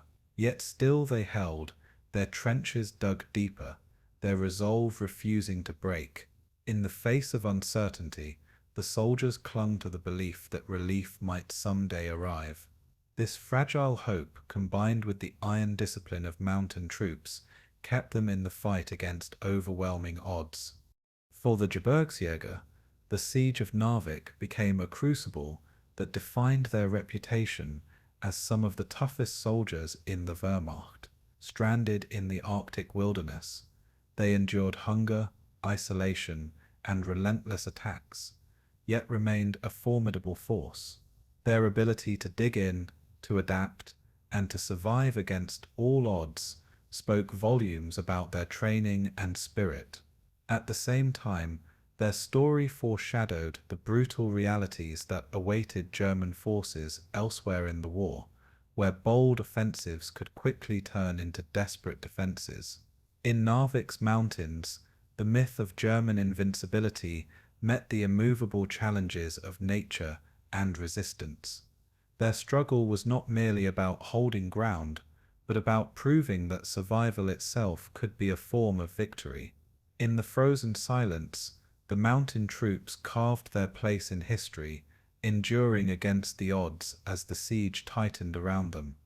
The arrival of Allied reinforcements in northern Norway brought a new chapter to the struggle for Narvik, one that promised to transform a desperate Norwegian defence into a coordinated international effort.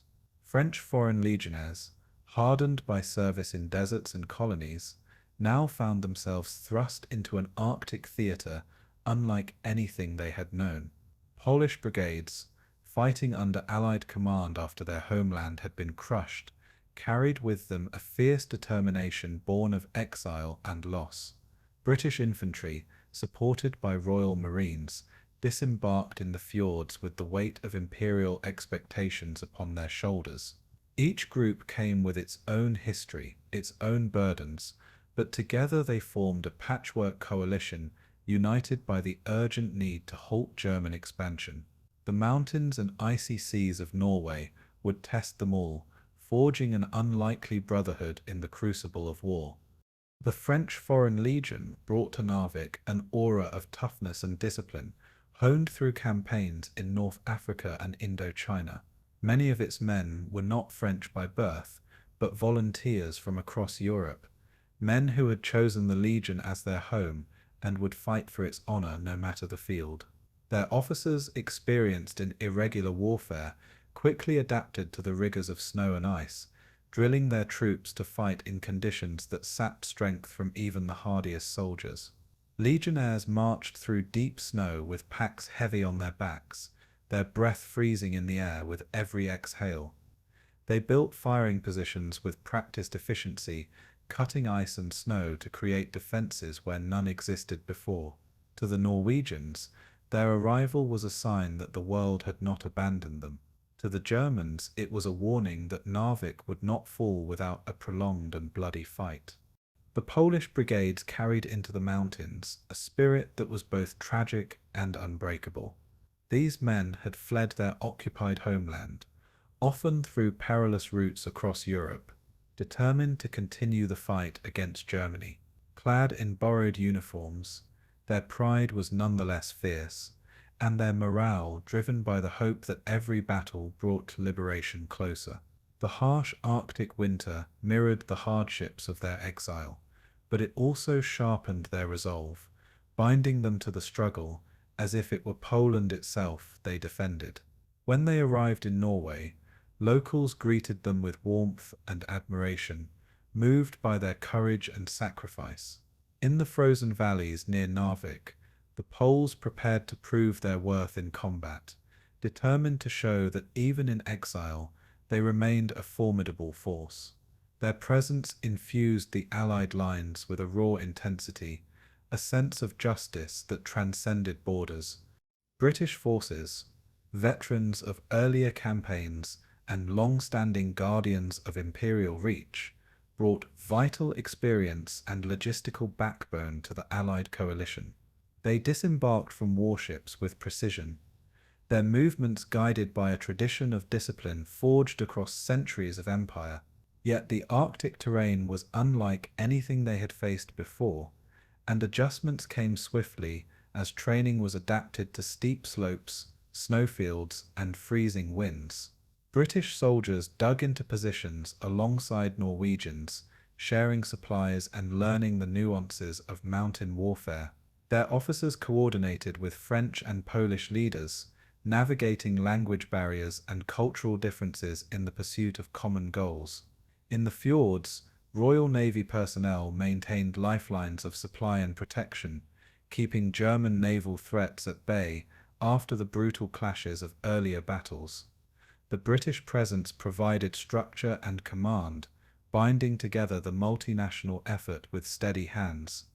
For the Norwegian defenders, the sight of foreign troops arriving in strength was nothing short of transformational.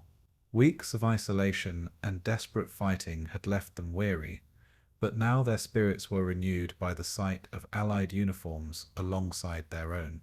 Farmers, fishermen, and young conscripts, who had resisted with little more than rifles and determination, now felt that their struggle was part of a greater cause. Townspeople offered shelter, food, and guidance to their new comrades, often risking reprisals should the Germans return. Norwegian officers coordinated with Allied commanders, bringing intimate knowledge of the terrain to bear on broader strategy. The defense of Narvik was no longer a lonely stand, but the front line of an international fight. Hope mingled with determination, and in the villages and forests, whispers grew louder. Perhaps with this help Germany could be beaten back. Life in the coalition camps reflected both unity and the inevitable challenges of cultural differences. Legionnaires, Poles, and British troops huddled together in makeshift shelters, trading rations and learning phrases of each other's languages. The Frenchmen lit cigarettes and shared stories of far-off deserts, while Poles spoke of lost families and occupied cities, their eyes hard but voices steady. British soldiers, with a mixture of humour and pragmatism, adapted to their companions, forging bonds in the crucible of shared hardship.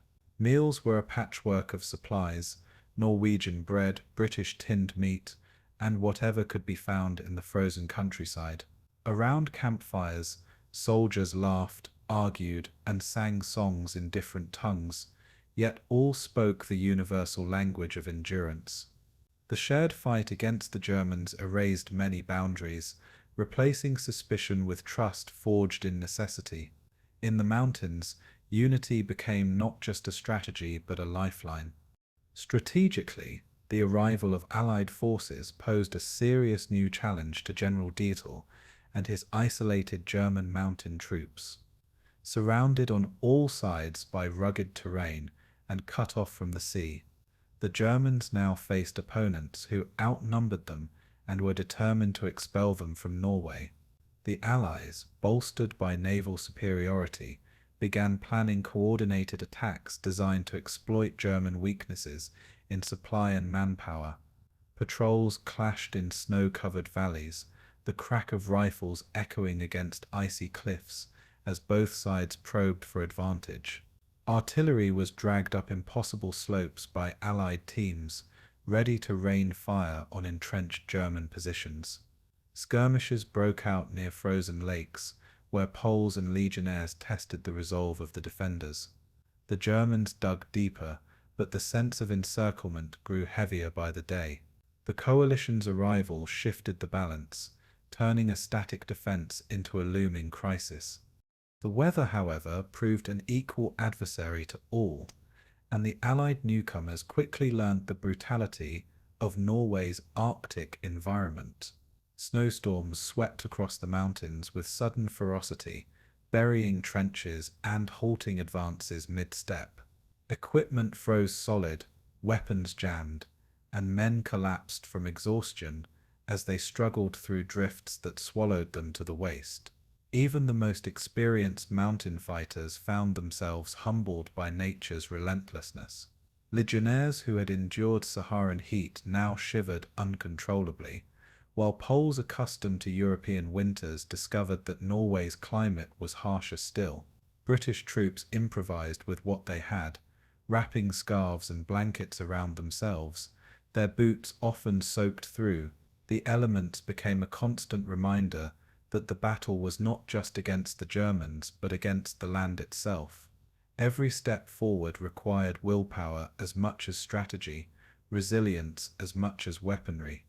In the fjords, Allied naval power ensured that supplies and reinforcements could continue to reach the front, even as the Germans struggled under isolation. Warships patrolled icy waters, their guns ready to strike at any renewed German attempt to break through. Convoys delivered ammunition, food, and medical aid, keeping the multinational coalition in fighting condition. Sailors worked tirelessly in freezing conditions, unloading crates and ferrying supplies to the mountainous battlefront. Their presence not only supported the land campaign, but also symbolized Allied determination to hold the north. The fjords, once battlegrounds of torpedoes and destroyers, now became arteries of survival for the coalition. Control of the sea gave the Allies the leverage to sustain their fight, even as the Germans entrenched themselves more desperately in the mountains. The balance of the campaign tilted slowly but unmistakably toward Allied initiative. For the men who had come from across the world to fight in Narvik, the campaign was more than a clash of armies. It was a test of endurance, sacrifice, and solidarity. Each soldier carried personal reasons into the frozen valleys: vengeance for a lost homeland, loyalty to comrades, or simply the duty of a soldier under orders. Together they formed an improbable force, united by necessity against a common enemy in one of the most remote corners of Europe. The clash at Narvik became more than a strategic struggle for iron ore and fjords. It became a symbol of international resistance against tyranny. For the Norwegians, it was proof that they did not stand alone. For the Allies, it was the beginning of cooperation that would one day expand into a global coalition. In the snow and silence of the Arctic, history was being written in the footsteps of soldiers from many nations. The battle for Narvik was waged as much against the elements as against the enemy, for the Arctic itself became a merciless opponent. Snowfall came in sudden bursts, blanketing entire valleys in white silence, only to be whipped into blizzards that blinded soldiers and erased paths. Men stumbled through waist-deep drifts, their movements slowed to a crawl, exhaustion setting in long before the first shots were fired. Boots froze solid overnight, leaving feet raw and blistered, while weapons often jammed in the cold, forcing frantic attempts to thaw them near fires. The terrain demanded superhuman endurance, with soldiers dragging supplies by sleds, their shoulders straining against ropes biting into flesh. Avalanches loomed as constant threats, sudden thunderous cascades burying men, camps, and positions without warning. The battlefield was not a wide-open plain, but a vertical maze of cliffs, gullies, and frozen lakes, where even survival was a victory. In the silence between storms, the Arctic seemed to mock the ambitions of generals, reducing modern armies to the pace of endurance. The struggle was elemental, a war where nature claimed as many casualties as bullets. For the Germans, trapped in the mountains after their destroyers had been sunk, supply became a daily nightmare.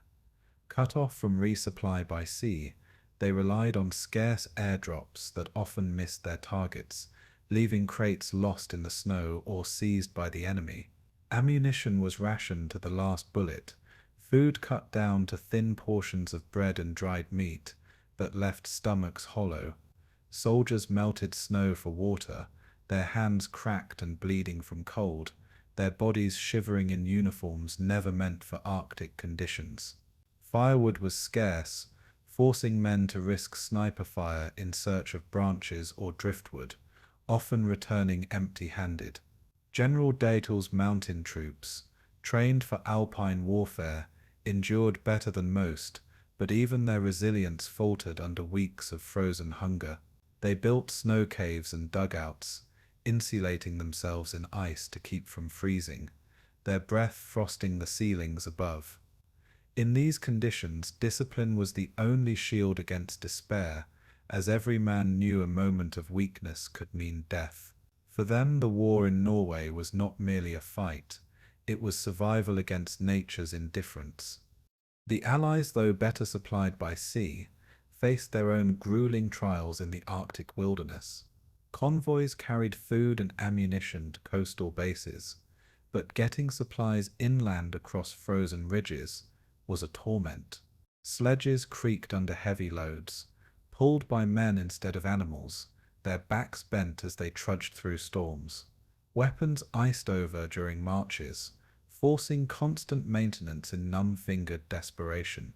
Even the most advanced equipment faltered in the extreme cold, with radios crackling into silence and vehicles bogging down in snowdrifts. French Foreign Legionnaires cursed as they hacked paths through ice. Poles hauled artillery over frozen ridges, and British troops struggled to adapt to terrain they had never imagined. Despite the hardship, morale was buoyed by the knowledge that they were not isolated, that the Royal Navy's presence ensured steady lifelines of supply. Still, every morsel of food consumed, every bullet fired, had to be earned through labor in the bitter wilderness. For every victory, there was a price extracted by the land itself. It was a campaign where endurance was measured, not in battles won, but in steps taken against the storm. Avalanches became a weapon of chance that spared neither side, sweeping down mountainsides with unstoppable force. Entire squads disappeared beneath tons of snow, their cries muffled in seconds, rescue often impossible in the chaos of blizzards. Soldiers learned to move cautiously across ridges, speaking in whispers, fearful that sound alone could trigger a collapse. They cut paths through unstable slopes with dread in their eyes, each movement a gamble against the mountain's mood. Norwegian guides proved invaluable, teaching foreign troops how to read the snow, to sense when it was ready to break. Yet even knowledge could not prevent disaster, as whole trenches were swallowed in white thunder without warning. Survivors clawed with frozen fingers to dig comrades free, their hands raw and bloody against the ice. Each avalanche left soldiers shaken, not just from loss but from the reminder that death could come without an enemy shot. The war in Narvik was unique in that the landscape itself was alive, restless, and unpredictable. To fight in the Arctic was to live on the edge of nature's wrath. Frostbite spread like a silent disease, gnawing at fingers, toes, and ears until men screamed from the pain or felt nothing at all. Soldiers woke to find their boots frozen to the ground, their toes numb and blackened with gangrene. Medical tents overflowed with cases of frostbite, amputations carried out in bitter cold as men bit down on cloth to muffle their cries. The Germans, with scant supplies, improvised with rags and makeshift coverings, while Allied troops used whatever winter gear had been rushed to them. Even so, gloves tore, boots leaked, and the cold claimed victims daily. The physical toll was devastating, but the psychological strain was equally brutal, with men fearing sleep lest they never wake. Fires offered brief comfort, but smoke drew enemy eyes, forcing constant caution. Letters home spoke less of combat than of the cold, describing it as an enemy that seeped into bones and never let go. In Narvik, frostbite was as deadly as bullets, leaving scars that lasted long after the guns fell silent. Soldiers fought not only for their nations, but for their fingers, their feet, their very survival.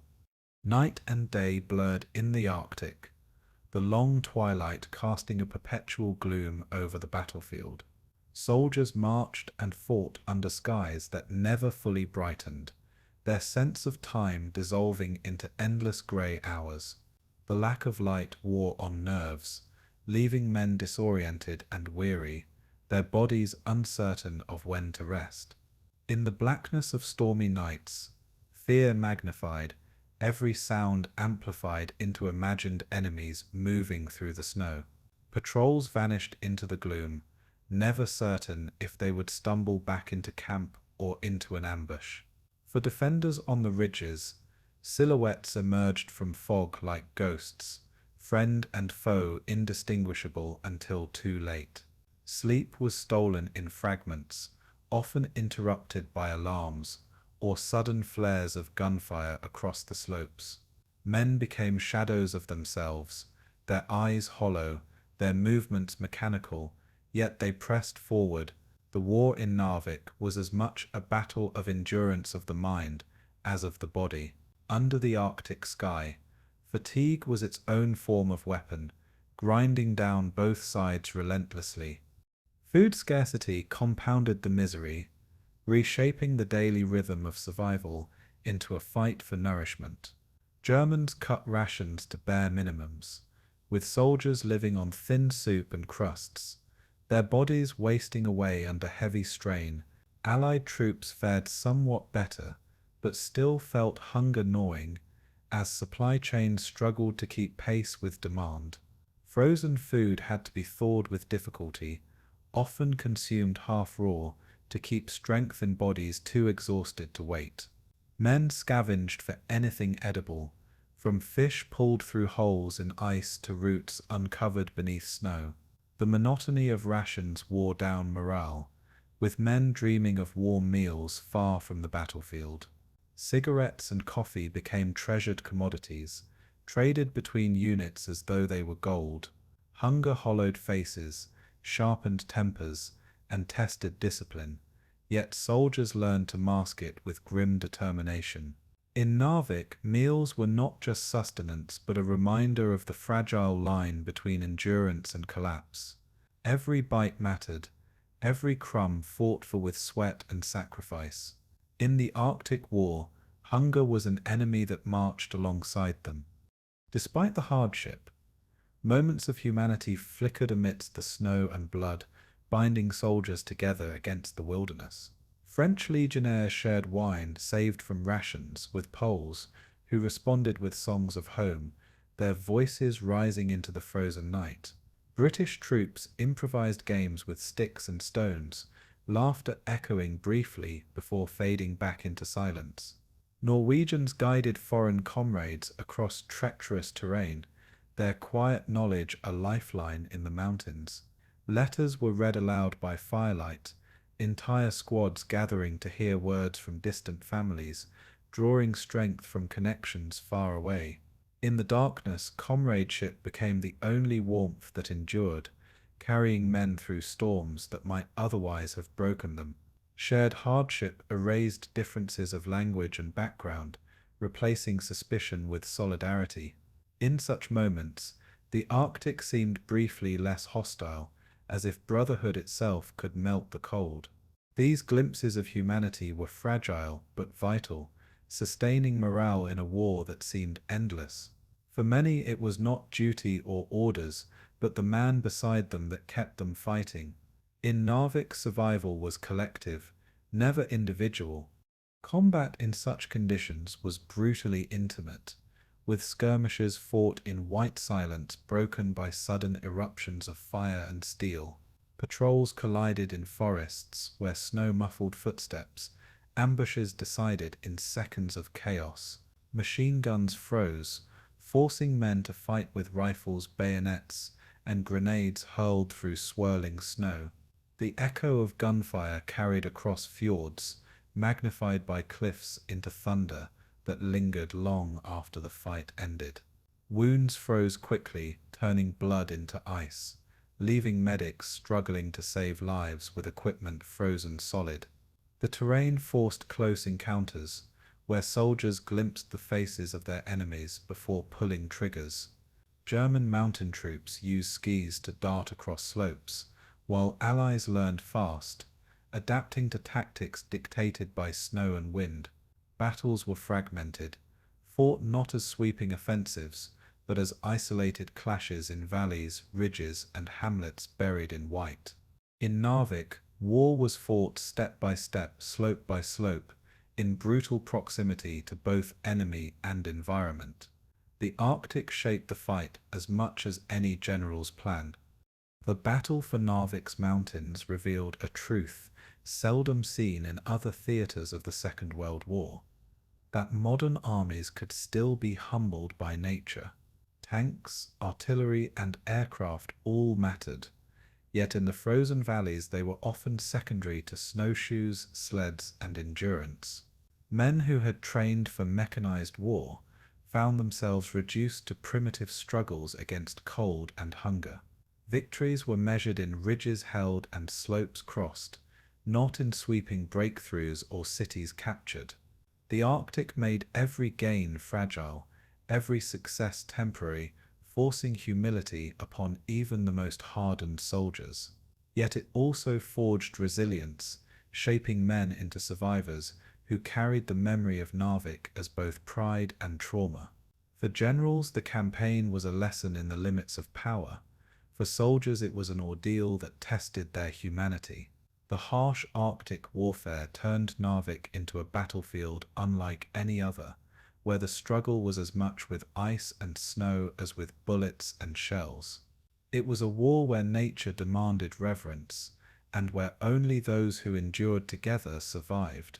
In the end, Narvik was remembered not just as a battle, but as a crucible of men against the elements. The struggle for Narvik's surrounding peaks was among the most savage episodes of the entire campaign, where altitude and cold fused into weapons deadlier than any rifle. The mountains rose like jagged teeth around the fjords, their slopes buried in snow, their ridgelines swept by icy winds that cut through cloth and flesh. Soldiers from both sides clawed their way upward, their breath crystallizing in the air, their boots slipping on frozen rock. The higher they climbed, the thinner the air seemed to grow, each step a contest against exhaustion. Weapons became heavier, packs turned into anchors, and the human body itself felt like it betrayed its owner with every labored breath. Yet men climbed on, knowing that whoever controlled the peaks would control the fjords, the valleys, and the lifeline of Narvik itself. The fighting here was not measured in sweeping maneuvers, but in meters gained at terrible cost. Machine guns and mortars boomed across the heights, their echoes rumbling like avalanches between the cliffs. Each summit became a fortress, each ridgeline a killing ground. The battle for the heights was a war fought at the edge of survival. The German mountain troops under General Diel. The peaks were both shield and prison, places where their specialized training gave them a fleeting edge. These Gebirgsjäger, veterans of Alpine warfare, moved with a confidence that came from years of drills on steep slopes. They carried skis and crampons, scaled cliffs with ropes, and fired rifles from precarious ledges where ordinary soldiers would not dare stand. Their discipline allowed them to hold ground against superior numbers, their silhouettes blending into snow as if they belonged to the mountains themselves. Yet even they felt the strain, their supplies dwindling, their stomachs hollow, their hands numb with frostbite. Dugouts carved into frozen rock became home, stinking of smoke and sweat, filled with exhausted men who clutched rifles against the cold. Their commanders urged them on with the promise that reinforcements might someday come, though most knew they were trapped. Pride in their reputation as elite soldiers kept them from collapse, even as nature and enemy closed in. Dield's men fought with the desperation of soldiers who understood they had no road back. For them, the peaks of Narvik became both refuge and tomb. On the Allied side, the climb was just as brutal, testing French legionnaires, Polish brigades, and Norwegian defenders beyond anything they had imagined. The legionnaires, hardened by campaigns in Africa, found themselves gasping in air that froze lungs and sapped strength with every breath. Poles carried their national pride with them, driving themselves forward despite frostbitten hands and ice-clogged rifles. Norwegian soldiers, fighting for their own soil, knew the ridges and valleys better than anyone, guiding their allies across paths invisible to the untrained eye. Together they advanced up mountainsides under fire, avalanches of snow and bullets crashing down upon them in unrelenting waves. Each captured slope was a triumph carved out of pain, each advance a testament to human will over frozen cruelty. The Allied troops fought with the knowledge that failure meant the loss of Narvik, the key to their struggle in Norway. At times the peaks became scenes of chaos, with men fighting hand to hand in the snow, bayonets flashing in the pale Arctic light. The blood spilled there froze almost instantly, staining the white slopes with a grim permanence. In these heights, courage was measured by endurance as much as by ferocity. Hand-to-hand combat became the grim punctuation of the mountain war, where rifles jammed and visibility shrank to mere meters. Men lunged at each other with knives, shovels, and even bare hands, locked in desperate struggles that seemed medieval in savagery. Screams echoed off cliffs, mingling with the thunder of grenades that sent snow and rock cascading onto fighters below. In such moments, uniforms meant little.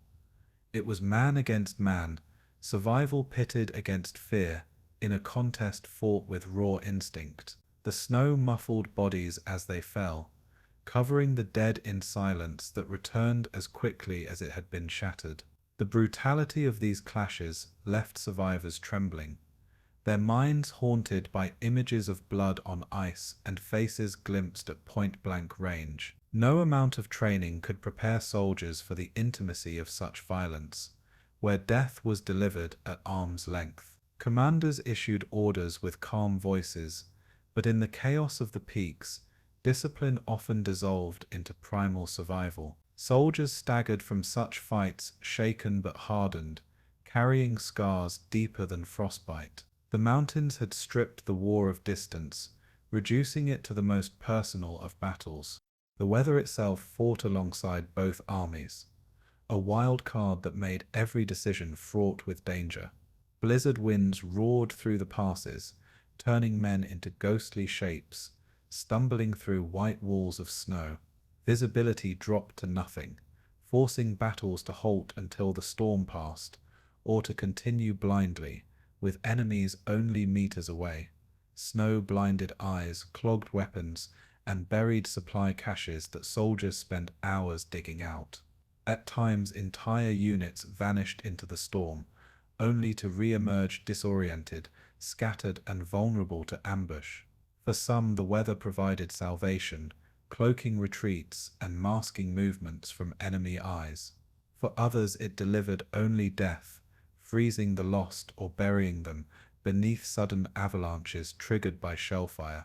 In Narvik's peaks, the line between nature and combat blurred completely, the storm itself as deadly as any opposing army.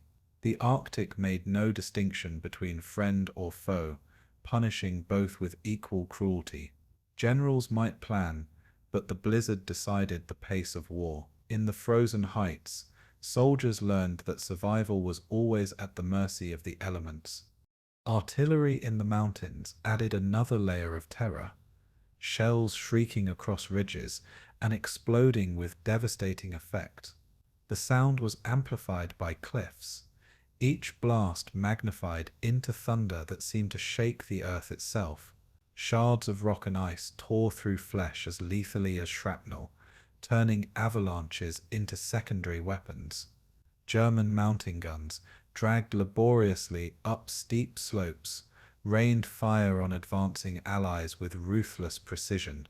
The allies responded in kind, hauling howitzers into impossible positions, their crews straining to fire across valleys and into dug-in positions. The mountains echoed with the constant rhythm of bombardment, day and night, leaving no respite for the men caught beneath. Soldiers huddled in trenches dug into snow, praying that the next shell would not find them. Sleep became impossible, nerves stretched taut until men jumped at every sound. Artillery in Narvik was not just destruction, it was psychological warfare, battering the mind as much as the body. In the peaks above the fjords, the thunder of guns was the only constant. Amid the chaos, small victories were fought for and celebrated with fierce determination, no matter how minor they seemed. Capturing a single ridge meant opening a path for supplies, gaining a vantage point, or denying the enemy shelter. Units would fight for hours to secure a hilltop, barely wide enough for a handful of men, yet its value could tip the balance in a sector. Flags and markers were planted in snow, as if to anchor the sacrifices made for every meter.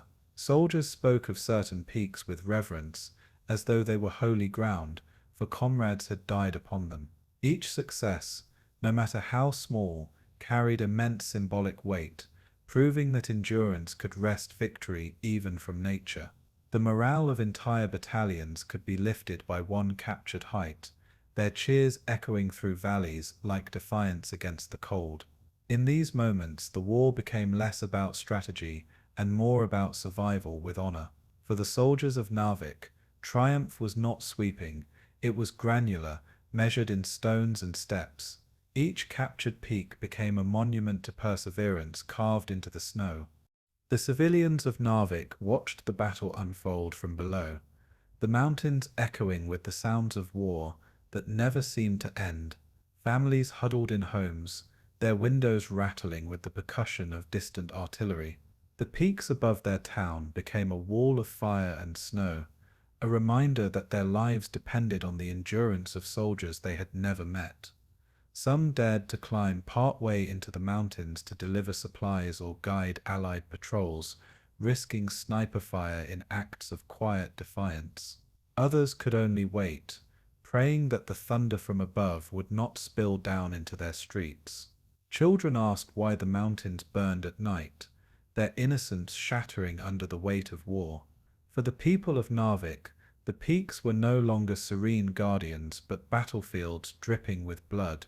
They endured with the same resilience as the soldiers, their spirits unbroken despite the terror that surrounded them.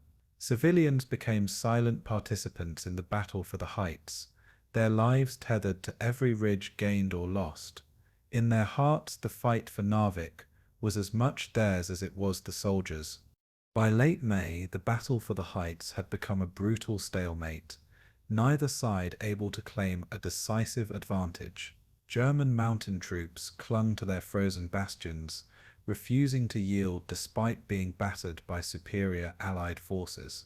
The Allies, determined but worn down, struggled to maintain momentum, their strength sapped by the relentless environment. The mountains remained soaked in blood, ridges changing hands in repeated clashes that left men scarred and exhausted. Generals on both sides recognized that victory would not come quickly, that Narvik's peaks demanded more than simple tactics. For the men in the trenches and caves, the war had become endless, a cycle of attack and counterattack with little respite.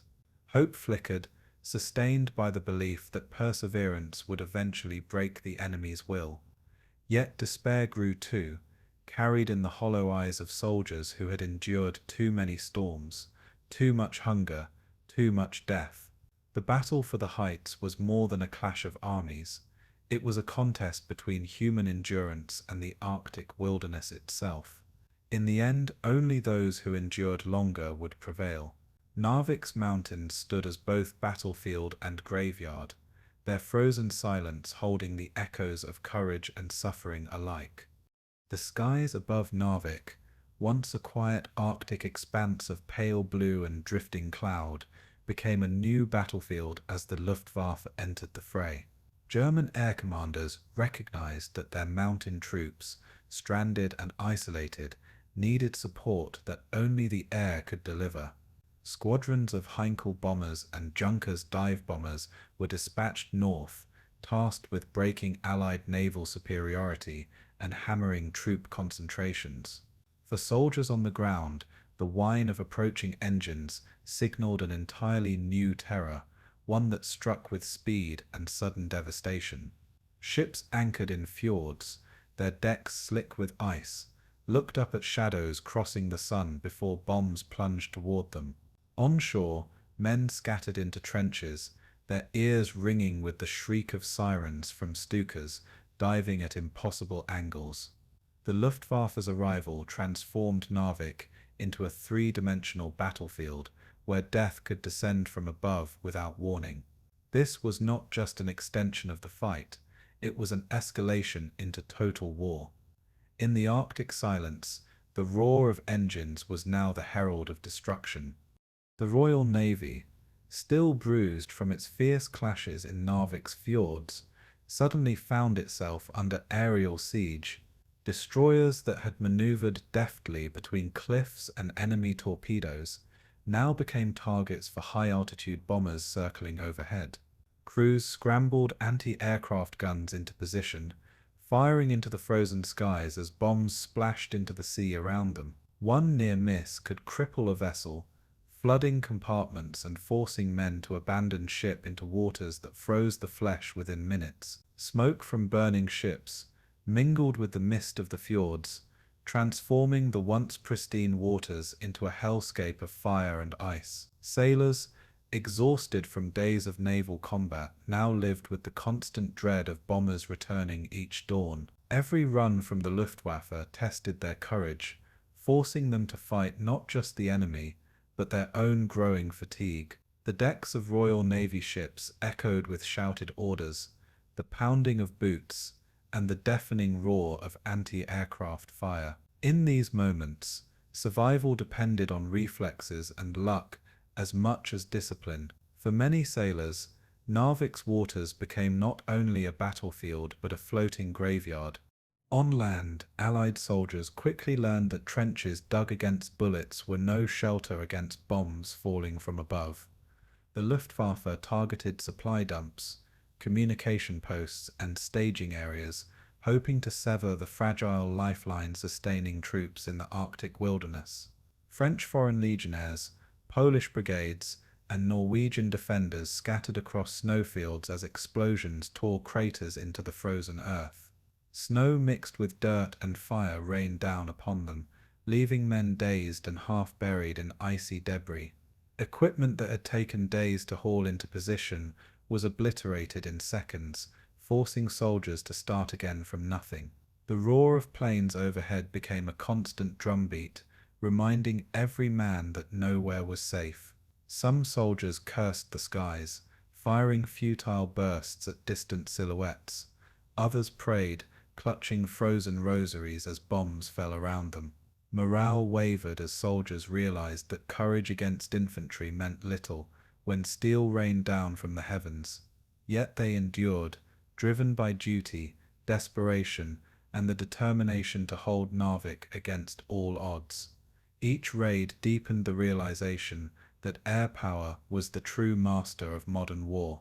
In Narvik, that mastery belonged to Germany. The Luftwaffe's precision attacks revealed a ruthless strategy designed not merely to destroy, but to demoralize. Dive bombers singled out columns of men moving through valleys, releasing bombs that trapped survivors beneath avalanches of snow and rock. Bridges, vital for Allied mobility in the mountainous terrain, were shattered in clouds of dust and splinters. Norwegian villages, already scarred by battle, suffered again as bombs fell near homes sheltering frightened families. Civilians huddled in cellars, their children silenced by fear, while walls trembled and glass shattered above them. Each raid deepened the sense that nowhere in Narvik was untouched by war's reach. German commanders believed that by choking Allied supply routes and crushing morale, they could buy Dial's encircled troops precious time. Every bomb dropped was a lifeline thrown to the trapped mountain soldiers clinging to their icy redoubts. Yet with each explosion, resentment among the Allied ranks only hardened. Instead of breaking their will, the raids forged a grim determination. Soldiers began to fight not only for victory, but for vengeance against the skies that tormented them. In this struggle, survival itself became defiance. Despite the terror, Allied air defenses adapted with speed and ingenuity, turning Narvik skies into contested territory. British anti-aircraft gunners calibrated their weapons with cold precision, creating walls of flak that forced German pilots into steeper, riskier dives. Norwegian volunteers manned machine guns salvaged from wrecked aircraft, firing at shadows streaking across the pale sky. Each downed bomber became a symbol of hope, its wreckage smouldering in snowfields like proof that the enemy was not invincible. Fighters based in northern airfields joined the defense, intercepting Luftwaffe squadrons in swirling dogfights above the fjords. The spectacle was breathtaking, planes spiraling against the backdrop of mountains, trails of smoke weaving across the frozen horizon. For ground troops, watching the duels overhead was both terrifying and exhilarating, knowing that their fates hung on who controlled the skies. Though outnumbered, Allied pilots fought with reckless bravery, diving through clouds of flak to disrupt German bombing runs. The Arctic Air War was chaotic, merciless, and often decided in seconds. Control of Narvik's skies shifted back and forth like the tides of the fjord below. Air power had made Narvik a battle without boundaries. For the men on both sides, the psychological strain of aerial warfare was as punishing as the physical destruction. Soldiers and sailors lived under constant tension, never knowing when the next raid would come. The distant hum of engines became enough to send men diving for cover, even when no attack followed. Sleep was snatched in short bursts, interrupted by sudden alarms that jolted weary bodies into action.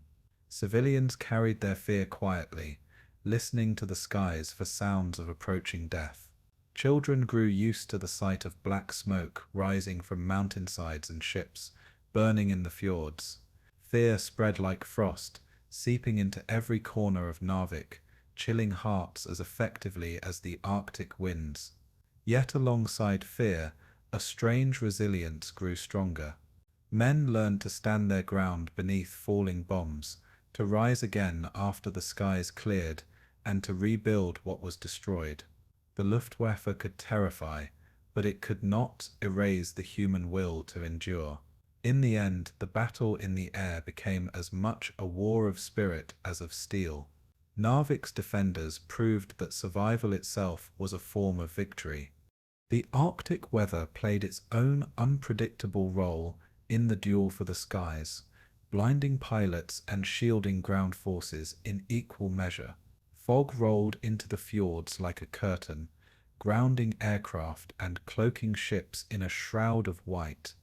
Snowstorms raged across the peaks, turning precision bombing into blind guesses. German bombers returning from missions often found their runways buried under drifts of snow, forcing risky landings on ice-slick strips. Allied pilots, too, fought not only the enemy but the Arctic itself, where frostbite numbed hands gripping controls and ice-clogged engines mid-flight. At times, entire squadrons vanished into storms, reappearing only as wreckage scattered across frozen valleys. For commanders, the weather was a foe that no strategy could master, one that could undo weeks of planning in a single night. Yet both sides learned to adapt, timing attacks with the breaks in the storm, and using the elements as cover. The Arctic skies became a battlefield as unpredictable as they were unforgiving. In Narvik, nature fought as fiercely as man, and often it decided who lived and who died. As the weeks dragged on, the Luftwaffe's raids began to exact a visible toll on Allied operations around Narvik. Supply ships grew fewer, their captains unwilling to risk destruction in the fjords. Ammunition stocks dwindled, forcing soldiers to conserve bullets and artillery shells. Food became scarce, soldiers relying on thin rations as energy drained from their bodies in the unrelenting cold. Morale wavered, yet the determination to hold Narvik remained unbroken, strengthened by the knowledge that the Luftwaffe's fury reflected German desperation. Every bomb dropped was a reminder that Diethel's mountain troops still clung to survival, dependent on support from the skies. Yet the Allies also understood that control of Narvik could not be decided by bombs alone. It would take men on the ground, enduring the mountains and seizing the heights, to break the German hold. The air war, however brutal, was only one thread in the larger tapestry. Still, it left scars deeper than the craters in the snow. The soldiers of Narvik would remember the terror of the skies long after the last plane had flown. The battle had entered their minds as much as their bodies. For the German pilots who flew these missions, Narvik became both proving ground and nightmare. They braved Arctic winds, enemy flak, and the constant threat of fighter interception to deliver their bombs. Each sortie was a gauntlet of danger, where even survival meant landing on icy runways far from home. Many pilots never returned, their planes swallowed by fjords or mountainsides, their names etched into casualty lists rather than victory reports. Those who lived carried the burden of watching comrades vanish in flames or disappear into clouds, never to be seen again. Their courage was undeniable, their skill honed by necessity, but their task was one of attrition rather than triumph. They were not winning a war, only prolonging one, and in their hearts, some must have known that even their sacrifices could not alter the course of events far away in the wider world. For them, Narvik was not a victory. It was survival with honor, paid in blood and fire. Their story, like that of the soldiers below, was one of endurance at the edge of possibility. In the skies above Narvik, pilots lived and died in fleeting moments of thunder and silence. By the end of May, the air war over Narvik had become a symbol of the broader struggle for Norway, brutal, unrelenting, and filled with sacrifice. The Luftwaffe had inflicted severe losses, but it had not broken the Allied determination to hold the port. The Royal Navy remained in the fjords, scarred but unbowed, its guns still dominating the waters. Allied troops continued to climb the peaks, their resolve hardened by the bombs that had tried to crush them. Civilians, though scarred by terror, endured with remarkable strength, their will to survive a quiet act of defiance.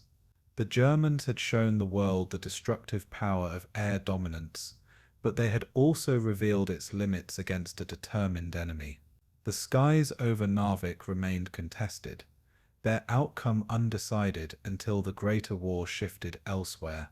Yet for those who lived through it, the memory of planes screaming overhead and bombs falling upon frozen earth would never fade.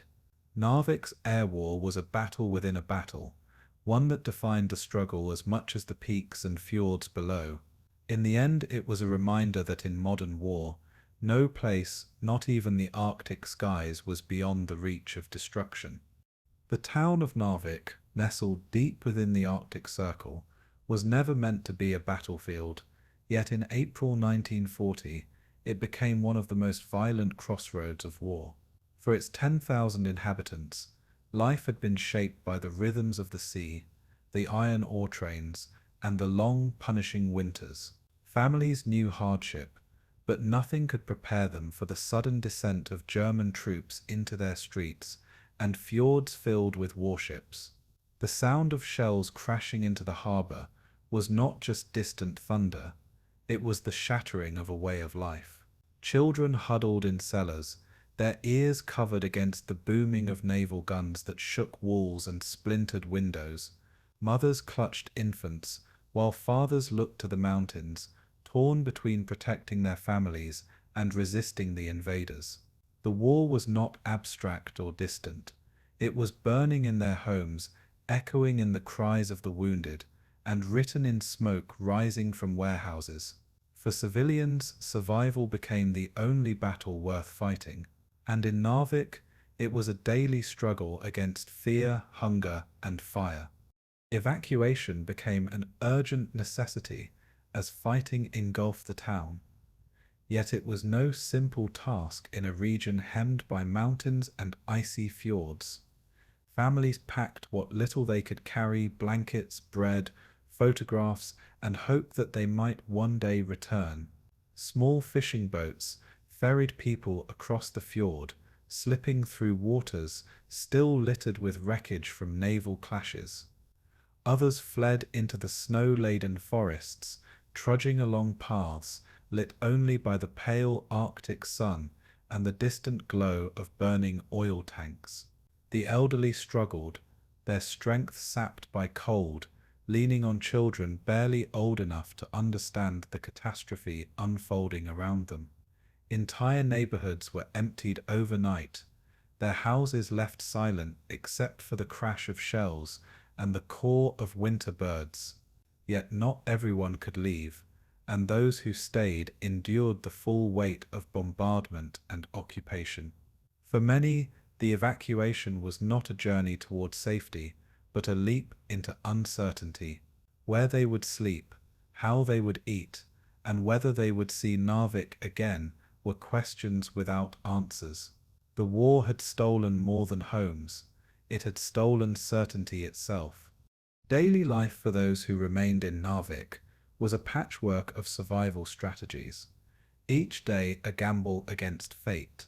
Civilians scavenged among the ruins for food, pulling frozen fish from abandoned boats, or scraping flour from shattered bakeries.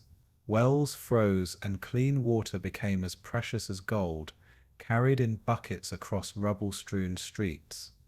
Families shared meager supplies in crowded basements, the air thick with smoke and fear as bombs and artillery thundered overhead. Children no longer played in the streets. Instead, they whispered stories to distract one another from the crashing outside. Women sewed blankets from rags, mending wounds in silence when doctors were too few to help. Civilians built makeshift shelters from timber, pulled from wrecked warehouses, bracing against the icy winds that cut through even the stoutest walls. Every morning brought fresh ruins, and every night carried the dread of the next attack. The rhythm of life was not measured by clocks or calendars, but by explosions, sirens, and silence.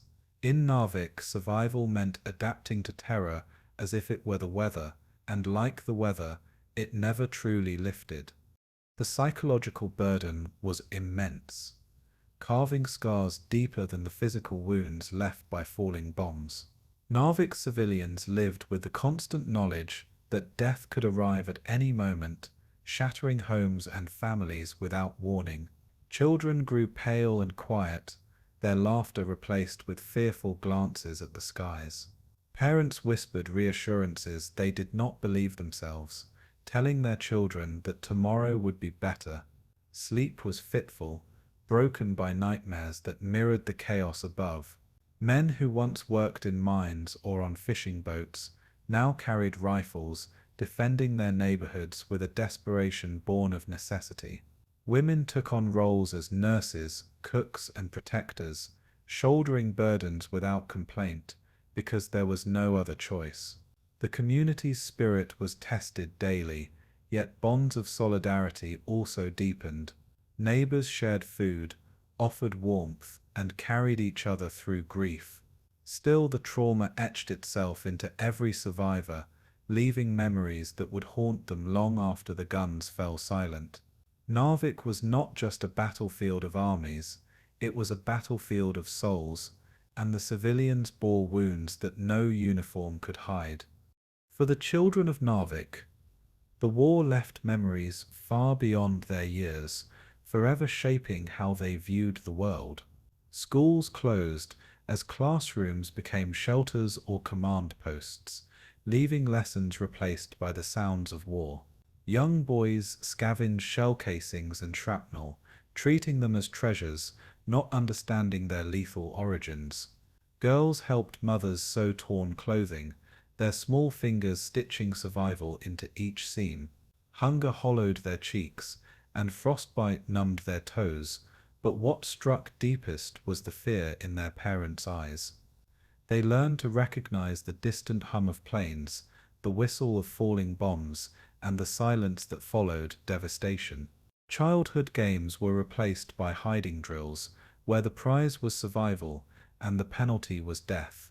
Yet in small acts, sharing a crust of bread, whispering a story, clutching a doll pulled from rubble, innocence flickered amid the darkness. The war tried to erase their youth, but it could not fully extinguish it. In the memory of Narvik's children, the battle was not only a storm of steel and fire, it was the loss of laughter, stolen by war. Norwegian civilians also endured the harshness of Arctic weather, which compounded their suffering in every way. Bitter winds howled through shattered windows, carrying snow into ruined homes where fires could no longer be lit.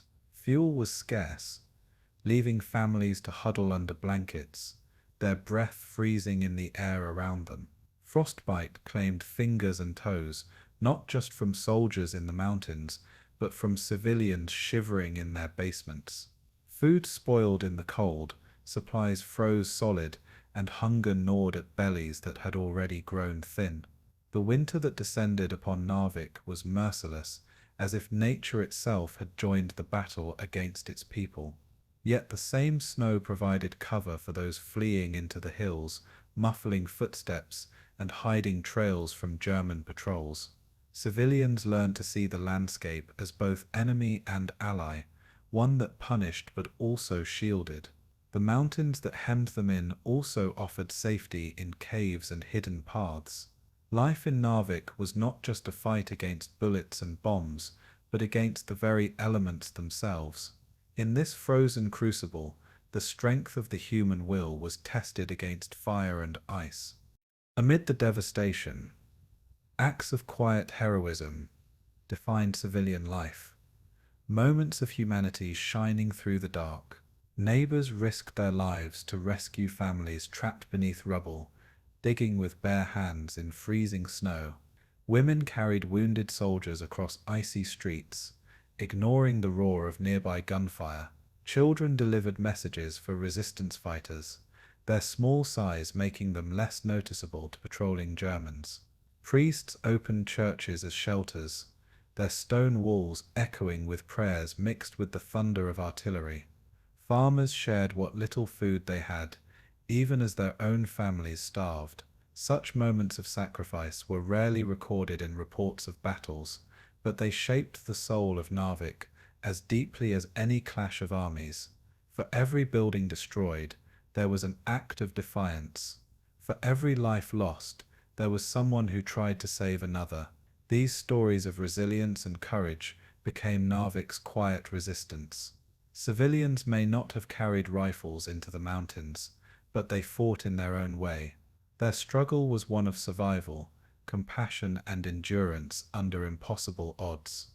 The occupation that followed the fighting added another layer of hardship to the lives of Narvik civilians. German troops patrolled the streets, their presence a daily reminder of defeat and subjugation. Houses were requisitioned for soldiers, forcing families into cramped quarters or onto the streets entirely. Rations were imposed, tightening the noose around already scarce supplies. Civilians endured searches, interrogations, and the humiliation of living under watchful eyes. Yet beneath the surface, resentment simmered. Resistance movements found quiet support among the townsfolk, who passed information, hid supplies, or simply refused to cooperate. For many, the occupation was as suffocating as the bombardment had been. It stripped away dignity, leaving only endurance as a form of rebellion. But even under the boots of soldiers, Narvik's spirit was not crushed. Its people carried on, stubbornly clinging to life and to hope. They waited for the day the invaders would leave, and the town could begin to breathe again. The occupation was not the end of their suffering, it was its extension, and yet through it all, Narvik endured. Civilians carried invisible burdens long after the guns of Narvik fell silent, scars that would remain for generations. The ruins of homes were rebuilt, but the memories of fire and fear could not be erased so easily. Survivors spoke of the sound of glass shattering, the glow of fires in the fjord, and the silence of neighbors who never returned. Children who had hidden from bombs grew into adults carrying those images etched into their minds. Families mourned fathers who had joined the fight and never came back, their absence haunting empty chairs at tables. For some, bitterness lingered toward the invaders, toward fate, even toward allies who had come and then gone. Yet pride also lived in their memories, pride in having endured, in having resisted, in having survived when survival seemed impossible.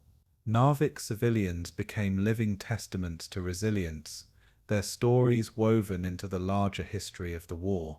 Their struggle was not fought with battleships or artillery, but with spirit and courage, and in many ways that made their battle even greater. They were the soul of Narvik, scarred but unbroken. In the grand history of the Second World War, the civilian suffering of Narvik might appear as a footnote compared to larger campaigns.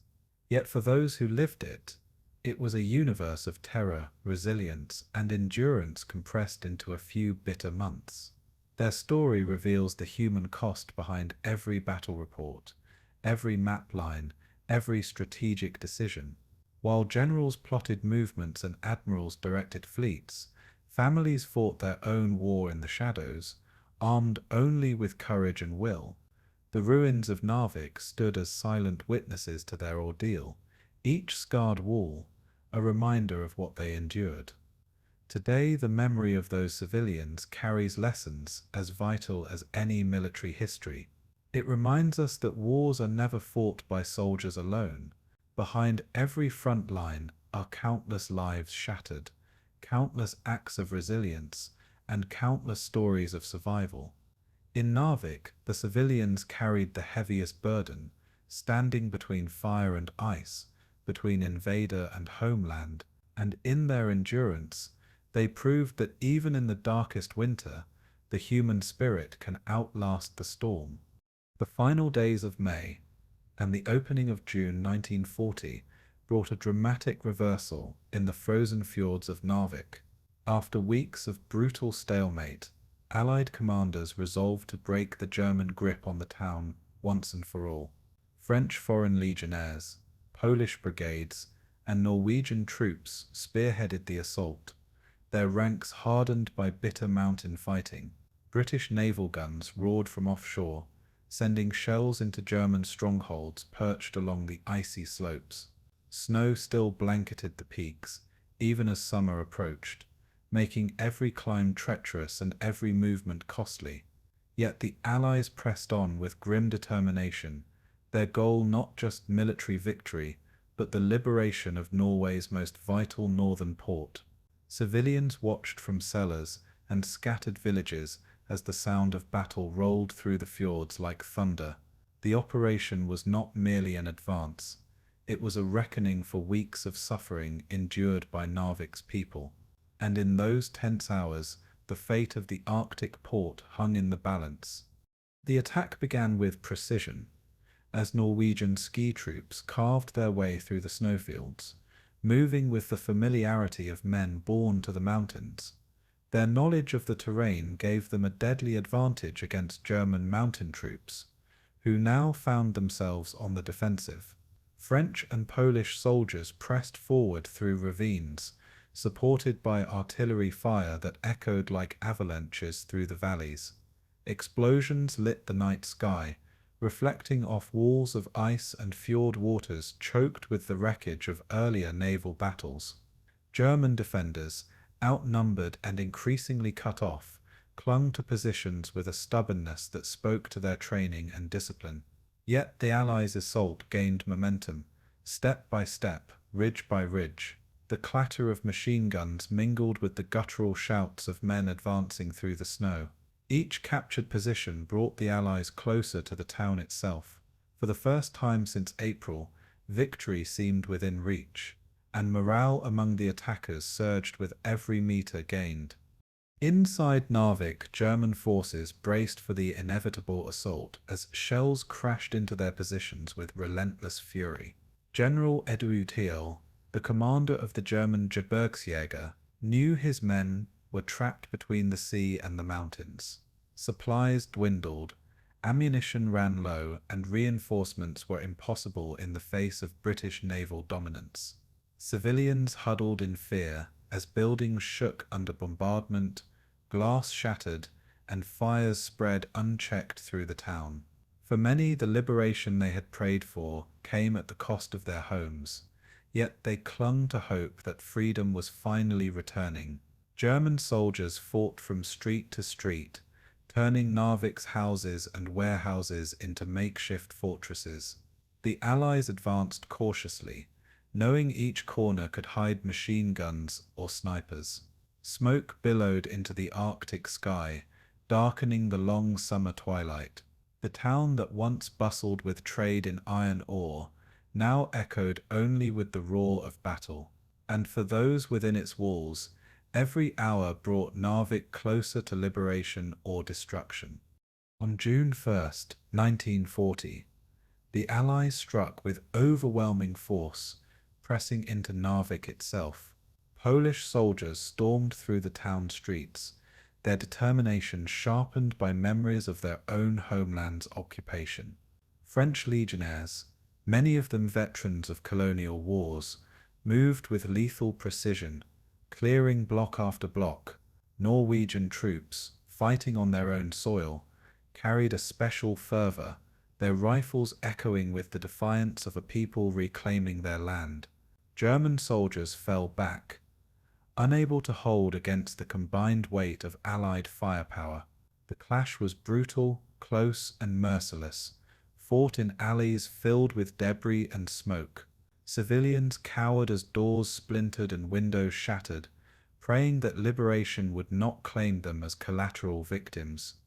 Step by step, the Germans were forced to abandon the port, retreating toward the mountains to the east. And with each retreat, the Allies tightened their grip. The long-awaited moment of triumph was at hand. Narvik, the prize of the North, was slipping from German control. The capture of Narvik was not just a military victory, it was a symbolic triumph for the Allied cause. News of the success spread quickly, lifting spirits in Paris, London, and Warsaw, at a time when the war in the West looked increasingly grim. Here in the frozen north, the Allies had proven they could wrest control from Hitler's forces, yet the cost had been immense, weeks of fighting in the most brutal terrain imaginable, with countless lives lost on both sides. Still, for the men who marched through the battered streets of Narvik, the sight of the Norwegian flag rising once again above the town was worth every sacrifice. For civilians, the liberation was a bittersweet relief, their joy tempered by the destruction around them. Houses lay in ruins, ships smouldered in the harbor, and families wept for those who had not survived to see the moment. But amid the rubble there was pride, pride in endurance, pride in resistance, and pride in reclaiming freedom. Narvik stood battered but unbowed, and for a fleeting moment it was free. As German troops pulled back into the mountains, their retreat was a testament to resilience even in defeat. German Gebirgsjäger refused to surrender, instead carrying their weapons into the snow-covered peaks surrounding the town. They dug into defensive positions high above the fjords, prepared to fight on despite their isolation. Allied commanders knew the battle was not yet finished, for the mountains offered cover and a chance for prolonged resistance. Pursuing forces struggled up steep slopes, where avalanches, icy winds, and sniper fire turned every advance into a deadly gamble. For the Germans, retreat was not disgrace but survival, a chance to hold out until fortune might turn. Their stubborn defense in the heights of Narvik would become legendary, a symbol of their discipline and tenacity. Yet the momentum had shifted irreversibly. The Allies held the town and the port, their naval dominance now unchallenged in the Arctic. The Germans were on the run, clinging to peaks while their enemy controlled the valleys below, and Narvik, though scarred, was free of their grasp. The liberation of Narvik brought civilians into the streets, their emotions a mixture of joy, grief, and disbelief. Families embraced soldiers as liberators, offering what little food and warmth they could spare. Children clutched Allied uniforms, staring with wide eyes at the men who had driven the Germans away. Women wept openly, mourning losses yet rejoicing that the nightmare of occupation had ended, at least for now. The Allies were hailed as heroes, their flags flying proudly from windows that still stood amid shattered ruins. Yet joy was shadowed by the knowledge that the war raged on, and that Narvik's fate remained uncertain. Fires still smouldered in the harbour, and the bodies of soldiers and civilians alike testified to the heavy price of liberation. But for the people of Narvik, this was a day to remember, a day of release, of breath drawn freely, of hope rekindled. Their suffering had not been in vain. The town lived again, even amid the scars of battle, and its people stood proud, if weary in the ruins of victory.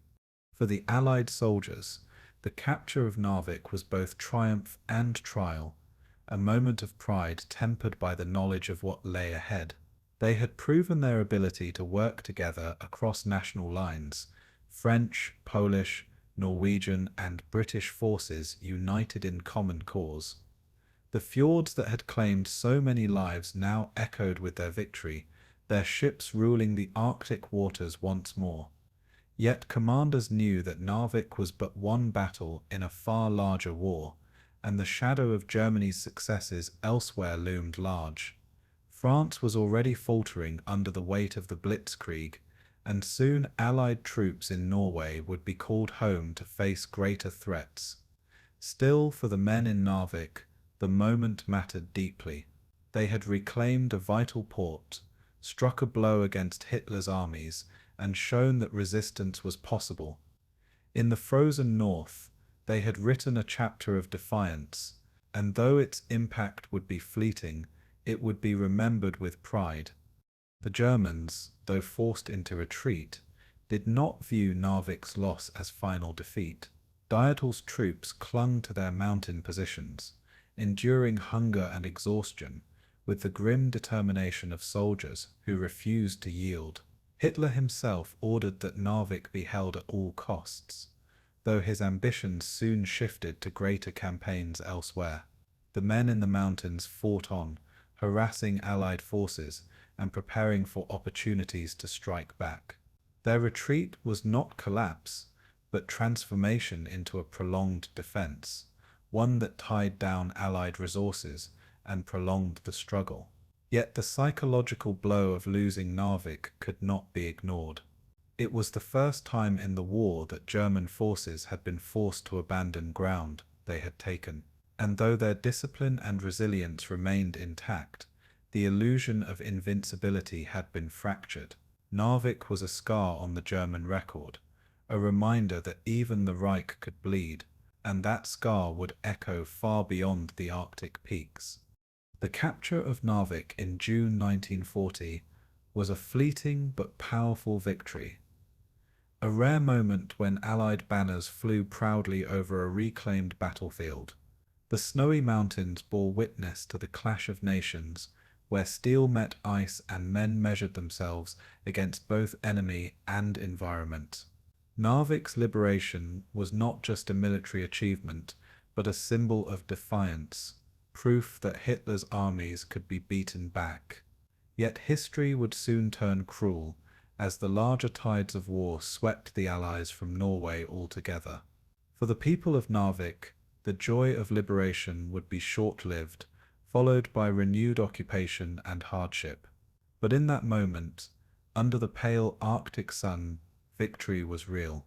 It was written in the cheers of civilians, the pride of soldiers, and the raising of flags above shattered buildings. Narvik had been freed, if only for a time, and its capture would forever stand as a testament to courage, endurance, and the will to fight even in the harshest corner of the earth. The Allied victory at Narvik, so hard fought and so dearly won, came at the very moment events elsewhere rendered it meaningless. As British, French, Polish, and Norwegian soldiers celebrated the liberation of the Arctic port, Hitler's armies surged across Western Europe. The German Blitzkrieg in May 1940 smashed through Belgium and the Low Countries with breathtaking speed. France, thought to be impregnable behind the Maginot Line, began to crumble under the hammer blows of panzer divisions. The skies above Paris filled with the drone of the Luftwaffe, and roads clogged with millions of refugees fleeing the oncoming storm. In London and Paris, leaders realized the fight for Norway, no matter how symbolic, had become a sideshow. The true fate of the war would be decided in France, not the Fjords. And so, even in the hour of triumph, Allied commanders received orders that would undo everything they had achieved in the north. For the men on the ground, the decision was crushing. French soldiers who had just raised their flag above Narvik were told they would soon have to abandon it. Polish troops, who had fought with fiery determination, would once again be uprooted from a battlefield they had helped win. Norwegian allies, who had dreamed of reclaiming their homeland, listened in disbelief as news spread of a sudden evacuation. The victory that had cost so many lives was now to be surrendered without contest. In headquarters dug into the snow, commanders debated logistics with grim faces. Could ships return to carry their armies out before German forces regrouped? Could civilians be protected during the withdrawal, or was the North doomed to fall once more into Hitler's grasp? The sense of betrayal was palpable, not born of cowardice but of necessity. And for the men who had fought in Narvik streets, the order to retreat felt like salt in an open wound. The withdrawal plan was kept as secret as possible, for fear of German counteraction or civilian panic. Ships of the Royal Navy slipped into fjords under cover of Arctic fog, preparing to take men back across the North Sea. Soldiers packed their gear in silence, loading crates, weapons and supplies onto waiting vessels. French and Polish units looked back at the mountains they had bled to capture, their expressions dark with anger and sorrow. Norwegian fighters, who had stood alongside them with unmatched bravery, realized they would soon be left alone. For civilians, rumors swirled that the Allies were leaving, and with them went the hope of liberation. Women wept openly, clinging to soldiers as they marched toward the harbors, begging them not to leave their town defenseless. Children pressed flowers into the hands of departing troops, a desperate gesture of gratitude and farewell. The mood was heavy, the silence between comrades louder than any roar of artillery, and still the evacuation proceeded with ruthless efficiency. As troops boarded ships, the war in France grew only worse. Paris was threatened, British forces were falling back toward Dunkirk, and the entire Western Front seemed poised for collapse. In London, Churchill weighed the survival of Britain itself against the sacrifices made in Norway. The strategic calculation was brutal but unavoidable. Men were needed elsewhere, and ships could not be risked on a secondary front. For the commanders in Narvik, the orders were devastating, yet they understood the necessity. Every man saved in Norway could fight again in France, or if need be, defend Britain itself. Still, as soldiers watched the snowy mountains fade into the distance, the bitterness of retreat burned within them.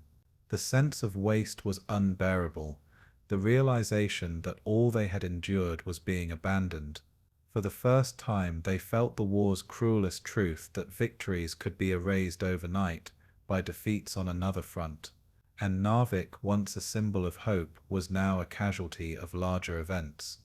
German mountain troops under General Dietel, battered and nearly starved, could scarcely believe their fortune.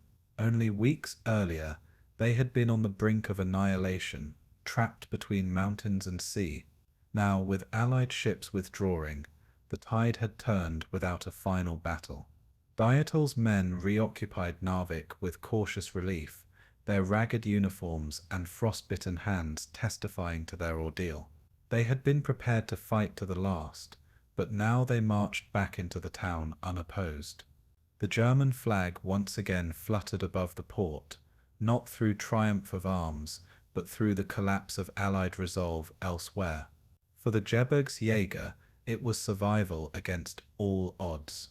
For Hitler, it was a stroke of fortune that secured his northern flank and safeguarded the iron ore lifeline through Sweden.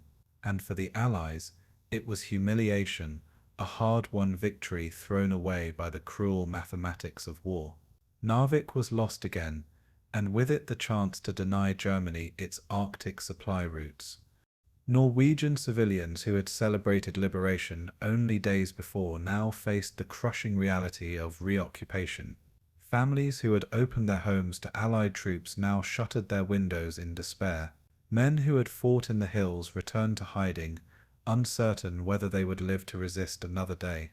Women watched in silence as German troops re-entered their town, their boots echoing on the same cobblestones they had been driven from. Shops lay in ruins, homes burned, and the harbour was littered with the wreckage of sunken ships. Children asked why the Allies had left, their questions unanswered by parents too broken to speak. Fear returned swiftly, like the Arctic winds that swept through the valleys, and this time it was heavier, colder, and more suffocating than before. For Narvik's people, liberation had been a fleeting dream.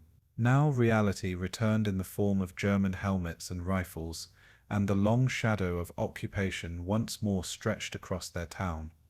In London and Paris, the withdrawal from Narvik sparked outrage and debate. Critics called it cowardice, a betrayal of Norway, and a squandered opportunity. Supporters insisted it was necessity, pointing to the disaster unfolding in France as proof. Churchill defended the decision as a grim but unavoidable choice, declaring that the survival of Britain came before any symbolic victory abroad. In France, leaders watched with bitterness as their soldiers were pulled from a theatre where they had achieved success, only to be thrown into the maelstrom of collapse at home. The global press covered the withdrawal with mixed tones, praising the heroism of the troops, but lamenting the futility of their sacrifice. In Berlin, Nazi propaganda seized on the retreat, portraying it as proof of Allied weakness and German inevitability. Narvik became not just a battlefield but a story of courage, abandonment, and the merciless logic of war. And in that story, the world saw both the fragility of hope and the brutality of strategy. For the soldiers who left Norway, the memories of Narvik lingered long after. Veterans recalled the frozen fjords, the mountain battles, and the camaraderie forged in snow and fire. Many carried a deep bitterness, convinced that their sacrifices had been wasted by decisions far from the battlefield. Others accepted the withdrawal as part of war's grim arithmetic, knowing they would fight again on other fronts. The Poles among them mourned not only Narvik, but the loss of their homeland, and for them every retreat carried the sting of exile. The Norwegians who remained behind felt abandoned, yet many quietly resolved to resist in other ways, forming networks that would one day fuel underground opposition to the occupiers. The campaign had forged bonds across nations, bonds that could not be broken by evacuation. And though the withdrawal was a retreat in military terms, in human terms it became part of a larger story of resilience. The men of Narvik carried their pride with them, even as they carried the scars of unfinished battle. In hindsight, the evacuation of Narvik became a lesson in the limits of war fought on multiple fronts. It revealed the harsh truth that not all victories could be held, that strategy often demanded sacrifice of even the hardest-won gains. The fjords of Norway, stained with the blood of so many, were left behind as Europe convulsed under German domination. Yet the campaign had proven something vital, that the Allies could fight, could win, and could coordinate across borders against the Nazi tide. Though overshadowed by the fall of France, the memory of Narvik lingered as an early spark of resistance. For historians, it became a story of triumph undone, of courage wasted by circumstance, and of the cruel trade-offs demanded by global war. For the people who lived it, it was personal, loss, abandonment, grief, and pride intertwined in the cold Arctic air. And for those who told the story later, Narvik was never forgotten. It remained a symbol of both what was possible and what was lost. Thus, The fall of France changed everything, reshaping the course of the Second World War in ways that few could have foreseen. The withdrawal from Norway symbolized the shifting priorities of a conflict that was expanding faster than leaders could respond. Narvik, once the center of world attention, faded into the background as Dunkirk, Paris, and the Battle of Britain loomed large. Yet in the frozen north, its echoes remained. The Allies had proven they could seize victory in the harshest of conditions, but also that no victory was safe from the tides of global war. The people of Narvik bore the heaviest burden, left once again to endure occupation and hardship. And for the soldiers who departed, the memory of the mountains and fjords would never leave them. Narvik was both triumph and tragedy, a victory stolen by the fall of France. And in that contradiction lay one of the war's most enduring lessons, that in global conflict, even glory could be fleeting. The retreat into the mountains transformed the German occupation of Narvik into one of survival rather than conquest. General Edward Diethel's Gebirgsjäger, hardened mountain troops, now found themselves cut off, undersupplied, and pressed by Allied forces who had retaken the town. Yet instead of collapse, Diethel's men dug into the high ridges and snowbound valleys, turning the Arctic wilderness into a fortress. The mountains themselves became both ally and enemy, offering natural protection while imposing crushing hardships. Soldiers carved dugouts into frozen rock, their breath misting in the bitter wind, their bodies wrapped in threadbare winter gear. Food was scarce, ammunition scarcer still, but morale was maintained through sheer determination and the example of their commander. Dietl moved constantly among his men, encouraging them, sharing their hardships, and embodying the stubborn will to hold. For the Germans, survival became a badge of honor, transforming a desperate retreat into a story of legendary endurance. Life in the mountains was defined by deprivation and cold. The sun barely rose above the ridgelines, casting long shadows across snowfields that stretched for miles. Rations were cut to the bare minimum, with soldiers subsisting on dried bread, thin soup, and whatever game they could hunt in the forests. Ammunition was rationed as carefully as food, each bullet accounted for, each shell saved for the moment of greatest need. Men slept in makeshift shelters, their bodies pressed together for warmth, snow piled over dugouts as insulation against the Arctic wind. Frostbite claimed fingers and toes, and medical supplies were nearly non-existent. Yet despite the suffering, the Gebirgsjäger adapted, using their mountain training to endure where ordinary troops would have perished. Patrols moved like ghosts through the snow, navigating by instinct, always watching for Allied attacks. The winter wilderness tested them, but it also preserved them, keeping them hidden, hardened, and alive. The Allied forces who faced them quickly realized that dislodging the Germans from the peaks would not be simple. French Alpine troops, Poles, and Norwegians fought their way into the high ground, but each advance was contested with ferocity. German snipers dug into rocky outcrops, harassed every movement, while machine gun nests cut down exposed troops struggling up icy slopes. The snow muffled sounds, making ambushes sudden and deadly, while avalanches triggered by shelling buried men and equipment without warning.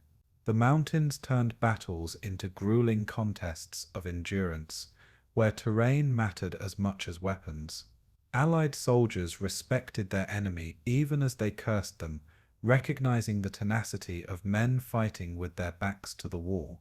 It was not just a battle for territory, but for survival, and Diethel's Gebirgsjäger proved they would not be broken easily. The fight in the heights became a stalemate of attrition, with neither side gaining decisive ground. For the Germans, isolation was perhaps their greatest enemy. With their navy destroyed in the fjords and their supply lines cut, The Gebirgsjäger were left dependent on sporadic airdrops.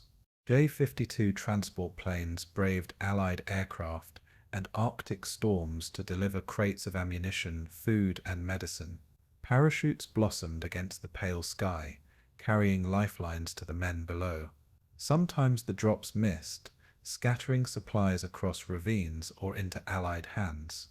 At other times, nothing arrived at all, leaving the men hungry and desperate. Each flight was a gamble, each delivery a test of endurance. The soldiers rationed every crumb and every cartridge, knowing there was no replacement if they failed. The sheer act of holding out under such conditions elevated their struggle into legend. For the Allies, the sight of German planes overhead was a constant reminder that their enemy, though battered, was not beaten. The fight for the Arctic would continue, even against impossible odds.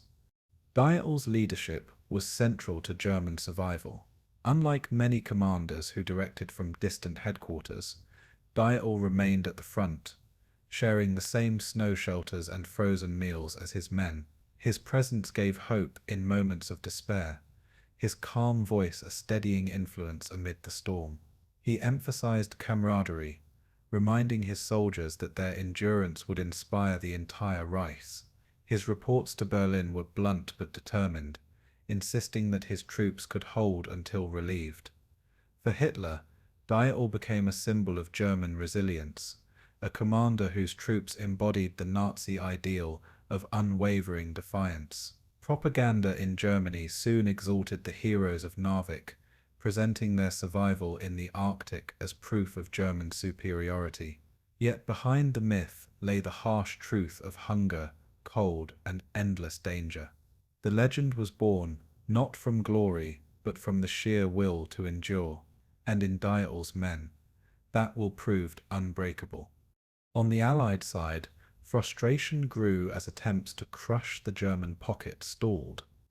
Each attack required scaling snow-covered ridges under machine gun fire, each victory measured in yards gained at terrible cost. Norwegian troops knew the land best, but even they struggled against the ferocity of the mountain fighters. The French and Polish troops, though brave, were ill prepared for Arctic warfare, their gear and training unsuited to the conditions. British units, hardened by naval combat, found the mountain battles alien and unforgiving. Coordination was difficult, supplies strained, and morale tested as the war in France worsened.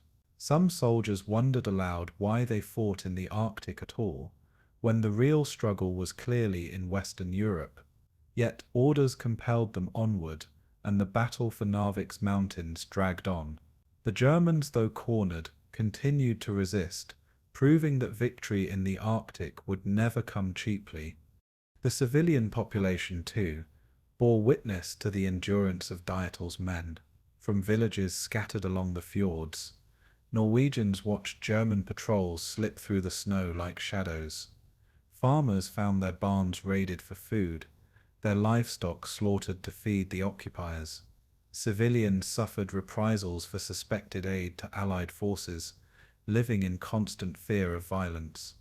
Yet even they acknowledged the sheer tenacity of the soldiers clinging to survival in the peaks. For local people, the mountains became both prison and shield, hiding men who should have been defeated but instead refused to yield. The suffering of civilians added another layer to the tragedy, turning the battle into a test not only of armies but of entire communities. The war in Narvik was not fought in isolation. It bled into the lives of those who lived there, and the endurance of the Germans prolonged that suffering, stretching weeks into months. As weeks turned to months, the legend of Narvik spread through the German ranks. Soldiers elsewhere heard tales of men who had survived against hunger, cold, and overwhelming odds. The Gebirgsjäger became symbols of defiance, proof that even in the harshest environment the Wehrmacht could endure. For Berlin, it was a propaganda gift, a counterpoint to the disasters unfolding in the wider war. Posters glorified the heroes of the North, and newspapers compared them to warriors of ancient times. Yet among the men themselves, the legend was bittersweet. They knew the cost in frostbite, hunger, and death, and they bore the scars long after the fighting ended. For many, survival was victory enough, proof that they had endured when all seemed lost. The myth and the reality intertwined, each reinforcing the other, until the name Narvik itself became synonymous with survival. When relief finally came, it was not through battlefield triumph but through the shifting tides of war. The fall of France forced Allied forces to withdraw from Norway, abandoning their hard-won gains. For Dirtle and his men, the sight of their enemy retreating was surreal, a moment of deliverance they had scarcely dared to imagine. Starved, exhausted, and frostbitten, they marched back into Narvik not as conquerors, but as survivors. German flags once again flew over the fjords, secured not by overwhelming strength, but by unyielding endurance. Berlin hailed it as a victory, though those who lived it knew the truth. It had been survival, nothing more. Yet that survival was enough, cementing their reputation as legends of the Arctic War. And in the memory of the conflict, Dirtle's men would forever stand as the embodiment of German tenacity against impossible odds. The survival of Dirtle's force in the Arctic became a story that outlived the battle itself. It showed how men could endure conditions that should have broken them, how leadership and determination could hold together armies on the brink of collapse. For Germany, it was spun into a tale of heroism, a reminder that even in isolation their soldiers were never defeated. For the Allies, it was a bitter memory of a victory denied, of enemies who refused to surrender even when trapped and starving. For Norway, it was tragedy prolonged, the occupation deepened, and the suffering of civilians extended by the endurance of their occupiers. Yet for history, the story of German survival in the Arctic became part of the larger narrative of Narvik. It was not triumph, nor was it total defeat. It was survival, raw, brutal, and legendary. And in that survival lay the enduring legacy of the Arctic War. The battle for Narvik was more than a clash in frozen fjords. It was a struggle whose consequences rippled across the North Atlantic. When German destroyers were lost in the narrow waters, it left the Kriegsmarine weakened at a critical stage of the war. 11 of their modern destroyers were gone, crippling the fleet's ability to contest Allied convoys at sea. The Royal Navy had struck a powerful blow, proving it could operate in hostile waters despite German air superiority.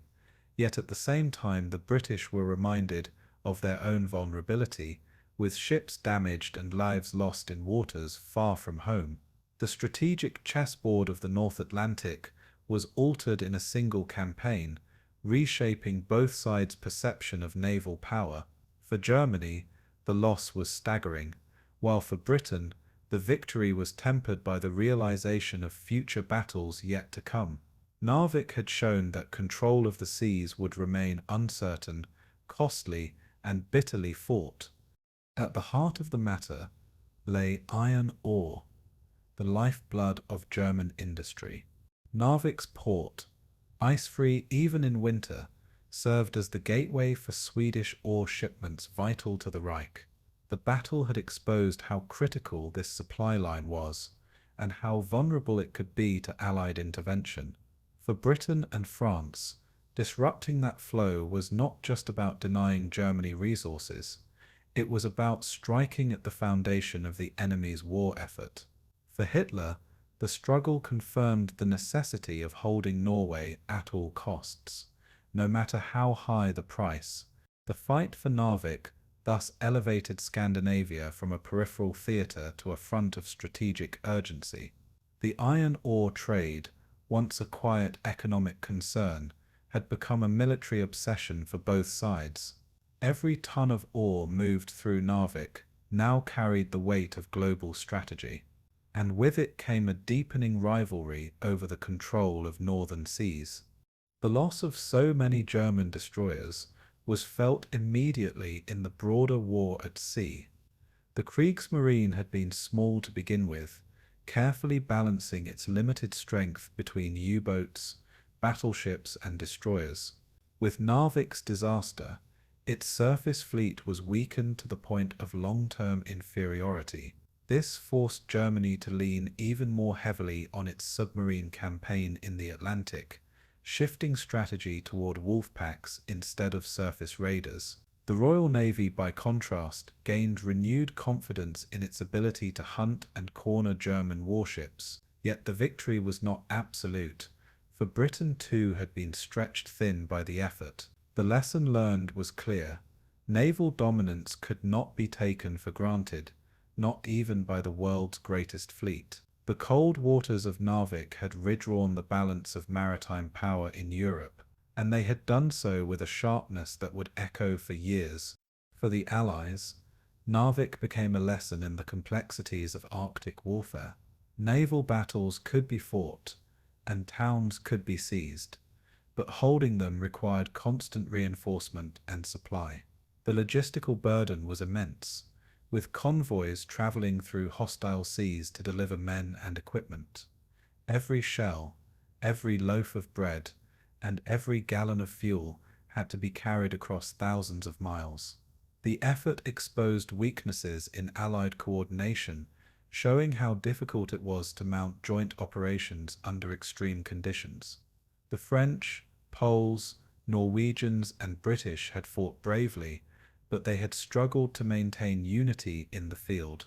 These lessons would echo later in the war, when joint operations in North Africa and Italy required even tighter coordination. Narvik was both a victory and a warning. It proved the Allies could win, but also revealed the fragile mechanics behind such victories.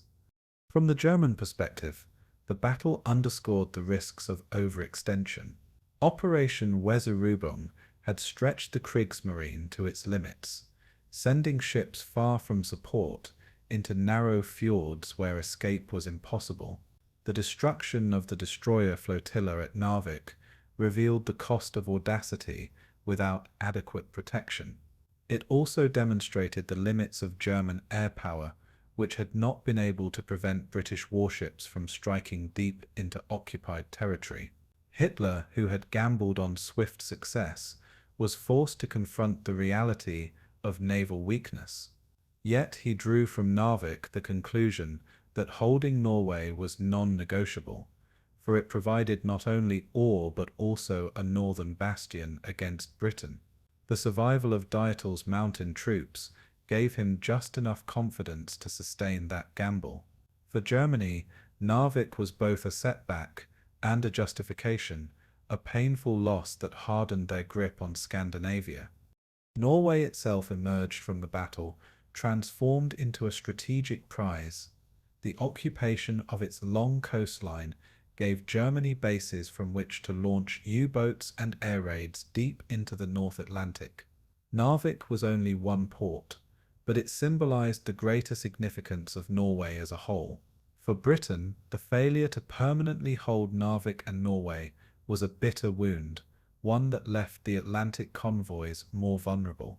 For Norway, the result was occupation, hardship, and exile, with its government forced to flee while its people endured the reality of German control. The country that had once been neutral was now a battlefield, a pawn caught between empires. Narvik marked the beginning of that transformation, making Norway a vital piece in the global war. The echoes of the campaign would resound long after the last shots were fired. The Arctic had revealed its importance to the fate of nations. The morale impact of Narvik was equally profound. For Germany, the story of Dietl's survival became propaganda, hailed as proof of German resilience and fighting spirit. Newspapers and posters glorified the Gebirgsjäger as heroes who had endured against overwhelming odds. Yet behind the triumphalism was unease, for the loss of ships could not be hidden, and the strategic toll was immense. For Britain, the capture of Narvik in June was celebrated as one of the few victories of 1940, a glimmer of hope amid the disaster unfolding in France. Soldiers who had fought in the Arctic carried home tales of courage and suffering, shaping the public's perception of the campaign. For the Norwegians, morale was more complex, balancing pride in resistance with sorrow at occupation. The psychological ripples of Narvik extended beyond military maps, shaping hearts and minds on both sides, and in war such morale mattered as much as steel. In the larger picture, Narvik reshaped the naval campaign in the Atlantic. The Germans, deprived of destroyers, turned increasingly toward asymmetric warfare, focusing on U-boats as their main weapon. The Royal Navy, having faced the dangers of fjord battles, adapted its tactics to avoid similar risks. Convoy protection became paramount, with lessons from Narvik influencing how escorts were deployed in treacherous waters. The Arctic, once seen as a remote corner, now became a theatre of vital importance. Future convoys to Russia would pass through the same seas, haunted by the memory of Narvik's battles. The fight had shown that no corner of the ocean was safe from war, and it foreshadowed the brutal campaigns that would come in the frozen north. Narvik was not the end, but a beginning. It was a signpost pointing to the future shape of the naval war. The Scandinavian campaign itself was reshaped by the battle. What began as a limited clash for ports expanded into a struggle that consumed Norway entirely.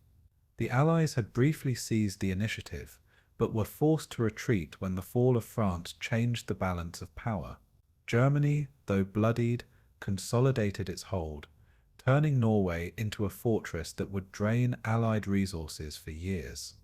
Narvik had set the tone for this occupation, showing that Germany would pay dearly but would not let go. The Allies, meanwhile, recognized their vulnerability and the need to rethink strategy. The lessons of Narvik, logistics, coordination, naval strength, would be studied and applied in later theatres. The Arctic had become a proving ground, and in that proving ground, the future of Europe's war had taken shape. In the final measure, the Battle of Narvik was not defined by who held the town, but by what it revealed. It showed the fragility of naval power, the importance of resources, and the endurance required to fight in the harshest of environments. It exposed the weaknesses of both sides while shaping their strategies for the years ahead. For Germany, it was a Pyrrhic victory, a survival against the odds, but at a devastating cost. For the Allies, it was a fleeting triumph overshadowed by greater losses elsewhere. For Norway, it was the beginning of occupation, a wound that would scar the nation for the rest of the war. Yet above all, Narvik proved that the Arctic was no sideshow. It was a theatre where the future of the war could be glimpsed in blood, ice, and fire. The strategic impact of Narvik would echo across oceans, from the fjords to the farthest reaches of the Atlantic. The memory of Narvik lingers not just in military archives, but in the collective soul of Norway. For many, the fjords and mountains still echo with the sounds of April and June 1940, when their homeland became the stage for one of the Arctic's fiercest struggles. Norwegian villagers remember the sudden thunder of destroyer guns, the crack of rifles from the heights, and the chilling sight of ships burning on the icy water. Even as decades passed, stories told by grandparents to their children carried the weight of sacrifice and defiance. Narvik became more than a battle. It became a symbol of a small nation's determination to resist overwhelming force. This symbolism is etched into monuments, school lessons, and the cultural memory of the North. It is a story that is not forgotten each spring when commemorations renew its flame. The past is alive in Narvik, carved into its stones and whispered through its valleys. For those who lived through it, the memory is deeply personal, filled with images both heroic and tragic. Families who saw their homes shelled or burned recall the terror of flight through snowbound mountains. Children huddled in cellars remember the rumble of aircraft overhead and the shock of avalanches set off by artillery fire.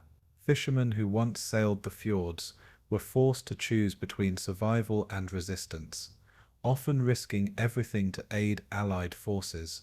Women carried supplies on frozen trails, serving as the invisible lifeline of the town's defenders. Soldiers too returned to tell of brutal hand-to-hand fights in the peaks, where survival meant enduring frostbite and exhaustion as much as enemy fire. These personal recollections humanized the larger battle, transforming it from strategy on paper into lived experience. Narvik's memory, therefore, is not abstract. It is flesh, blood, and survival against impossible odds. It is a tapestry woven from human endurance and pain. Norway honors Narvik as a symbol of both tragedy and resilience, blending the bitterness of loss with the pride of resistance. The memorials in the town and surrounding fjords stand as silent witnesses to what happened in those months of 1940. Each monument carries names of Norwegians, Allies, and even Germans who fell in the icy struggle. Ceremonies bring together veterans, families, and descendants to reflect on the cost of war and the importance of peace. The memory is not one of triumphalist glory, but of solemn recognition, tempered by the knowledge of occupation that followed. In this way, Narvik became part of a national narrative that balances mourning with pride. It is remembered not only as a battle lost and won, but as a cornerstone of Norway's wartime identity. To remember Narvik is to remember that resistance, even in the darkest hour, mattered. It was an act of defiance against overwhelming force, preserved through memory. Internationally, Narvik also occupies a unique place in wartime remembrance. For Britain, it remains one of the rare early victories in a year otherwise marked by defeat and retreat. Veterans of the Royal Navy and French Foreign Legion carried the tale home, telling of icy mountains and savage seas where men fought like shadows. Polish brigades, who fought with remarkable bravery, wove Narvik into their own exile story, proof of their unyielding spirit even when their homeland had fallen. In Germany, the memory was shaped differently, focusing on Diethel's survival and the endurance of his Gebirgsjäger in the Arctic wilderness. These contrasting perspectives layered Narvik with different meanings depending on the flag flown by those who fought. Yet all shared recognition of the battle's harshness, its unforgiving environment, and its human cost. Narvik is thus remembered not just by Norway, but across nations bound together by blood and sacrifice. Its memory is international, woven into the wider tapestry of war. In the town of Narvik itself, the scars remain visible, even as modern life hums through its streets. Old bunkers still dot the mountainsides, their concrete crumbling but their presence unshakable. Rusting shipwrecks rest at the bottom of fjords, silent tombs for sailors who never returned. Families continue to pass down heirlooms from the war, photographs, uniforms, and journals that capture fragments of those fateful days. Museums curate these remnants, drawing visitors into the frozen past and ensuring new generations grasp the weight of history. Each artifact is a reminder that the battle was not long ago in human terms. It lives within the lifetimes of parents and grandparents. Walking through Narvik today, one does not walk through an ordinary town, but through a landscape where history breathes beneath the surface. The very geography carries memory, etched into ice and stone. The town has rebuilt, but it carries its past with pride. The psychological memory of Narvik extends beyond the battlefield, shaping how Norwegians see their place in the world. For a small nation, resisting one of the most powerful armies of the 20th century left an indelible mark on identity. Narvik taught generations that survival required resilience, cooperation, and courage even when outmatched. It became part of a national self-image, fueling a belief in independence and the defense of democratic values. For schoolchildren, learning of Narvik was learning about bravery against odds, a story meant to inspire as well as to warn. The scars of occupation gave those lessons added weight, reminding each generation what happens when vigilance fails. In this way, Narvik's memory functions not just as history, but as civic education. It is a reminder to remain strong, cautious, and united in the face of adversity. Its impact is psychological as much as historical, shaping how Norway views both itself and the wider world. Cultural memory of Narvik has also found expression in art, literature, and film. Writers have captured the haunting imagery of fjords filled with burning ships and snow stained red with blood. Painters have portrayed the frozen wilderness where men fought, creating stark contrasts between natural beauty and human violence. Films and documentaries have dramatized the battles, bringing to life the courage and suffering of those caught in the maelstrom. These works do more than retell history. They preserve emotion, ensuring the war's human dimension is never lost to statistics alone. Each artistic portrayal reflects the enduring fascination with Narvik's unique place in the Second World War. They remind us that memory is not static but alive, constantly reshaped through storytelling and imagination. Narvik's cultural echoes ripple through decades, keeping the battle vivid in collective consciousness. Its memory is carried not only in monuments, but also in the living voices of culture. The memory of Narvik also serves as a warning about the dangers of underestimating remote theatres of war. At the time, many leaders saw Norway as peripheral, a sideshow to greater battles elsewhere. But Narvik demonstrated how even a small town in the Arctic could shape strategies, weaken fleets, and alter global war efforts. Remembering this fact has given Narvik symbolic weight far beyond its size. Its memory urges caution, never assume that geography alone renders a place unimportant. The fjords became a crucible where global powers clashed, teaching lessons in strategy that endure today. Commemorations highlight this theme, emphasizing Narvik's role as a turning point in how both sides perceive the North. The memory is thus strategic, as well as cultural, a reminder of the Arctic's importance in shaping history. Narvik's place in memory is as much about what it warns against as what it celebrates. For the veterans who survived, memory was both a burden and a duty. Many carried with them the trauma of frostbite, wounds, or the loss of comrades in frozen mountains.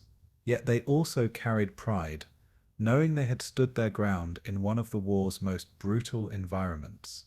In reunions and interviews, they spoke with a mixture of sorrow and honor, their voices carrying the gravity of lived experience. Their testimonies became vital threads in the collective remembrance of Narvik, shaping how future generations understood the battle.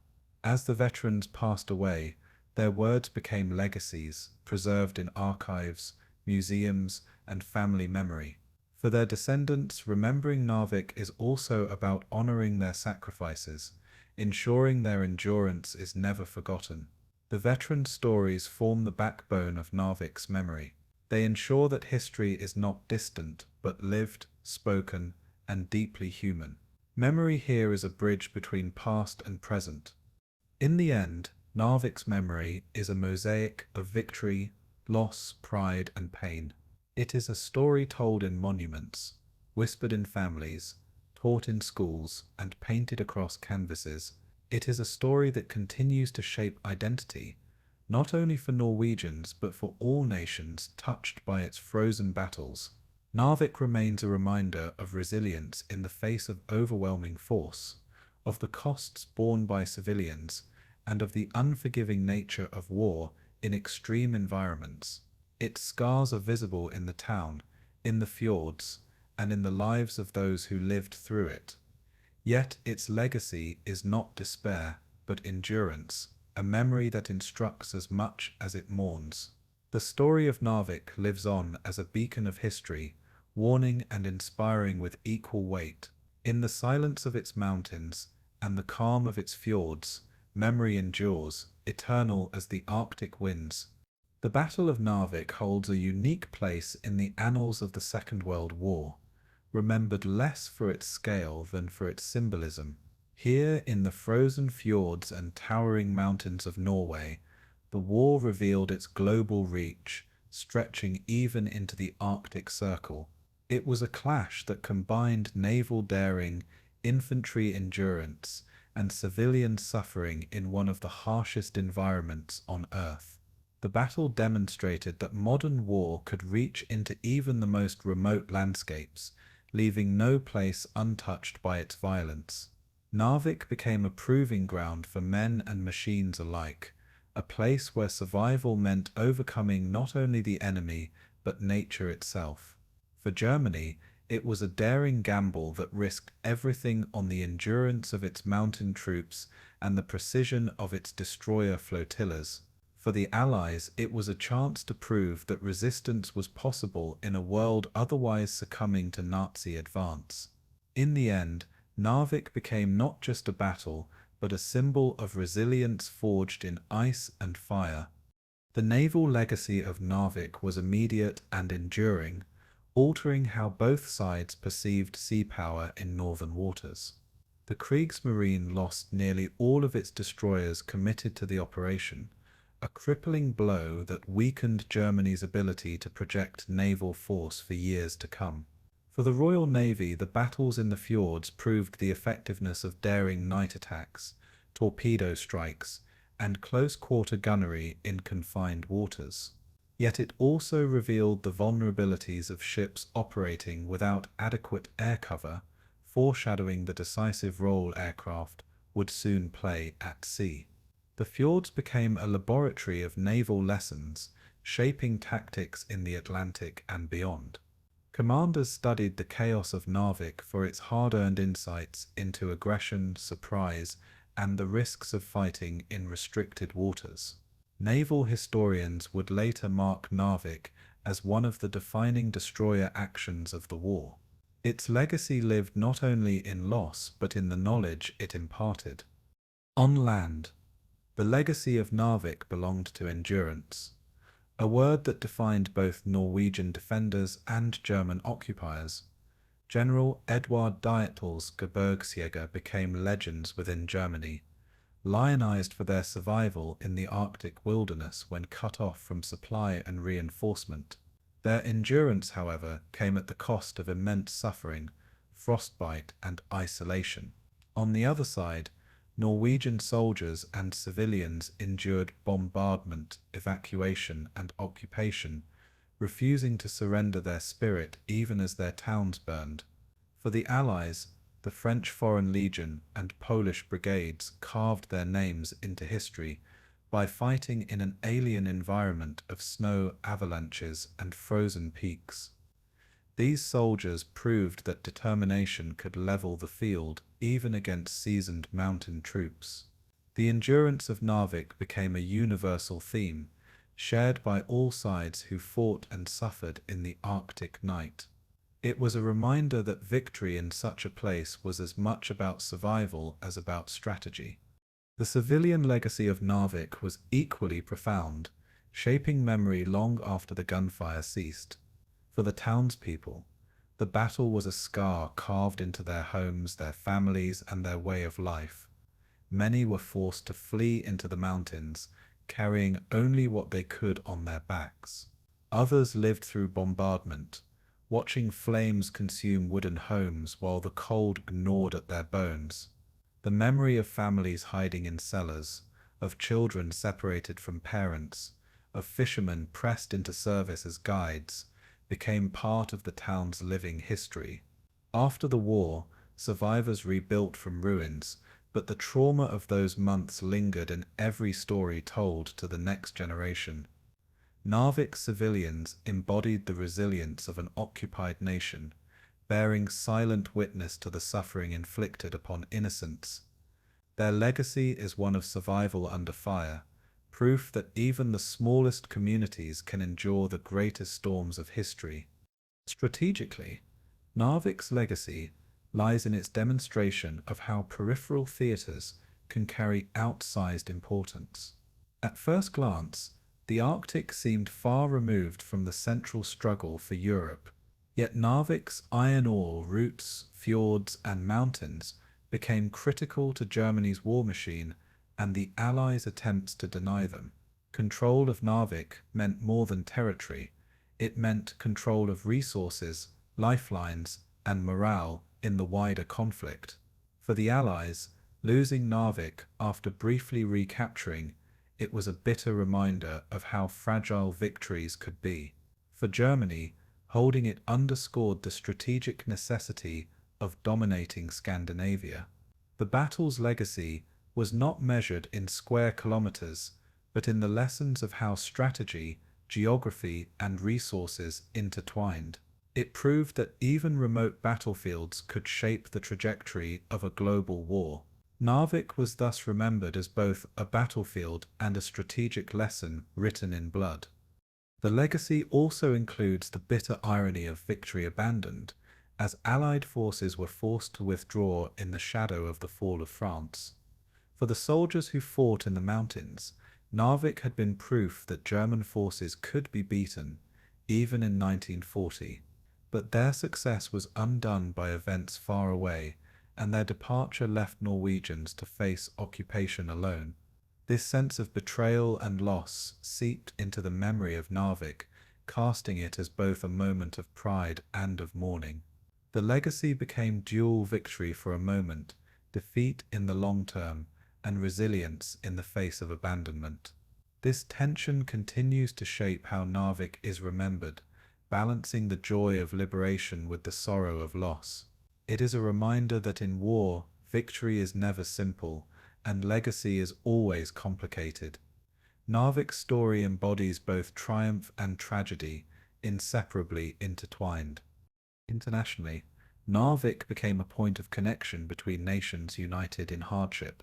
The French remembered it as one of their last victories before the collapse of their homeland. The Polish saw it as proof of their unbroken spirit in exile, a battle fought for honor even without a nation behind them. The British remembered the bravery of sailors and soldiers who fought in an unfamiliar land under bitter conditions.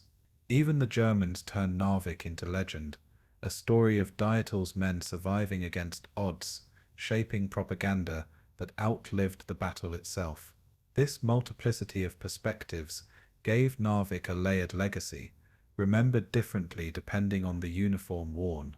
Yet all agreed on one truth: the battle had been brutal, its environment unforgiving, and its cost immense.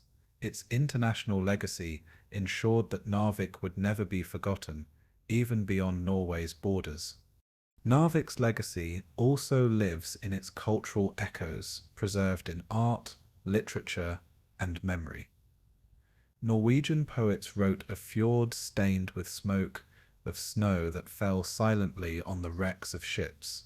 Artists painted scenes of burning villages and storm-tossed seas, capturing the paradox of beauty and destruction in the Arctic North.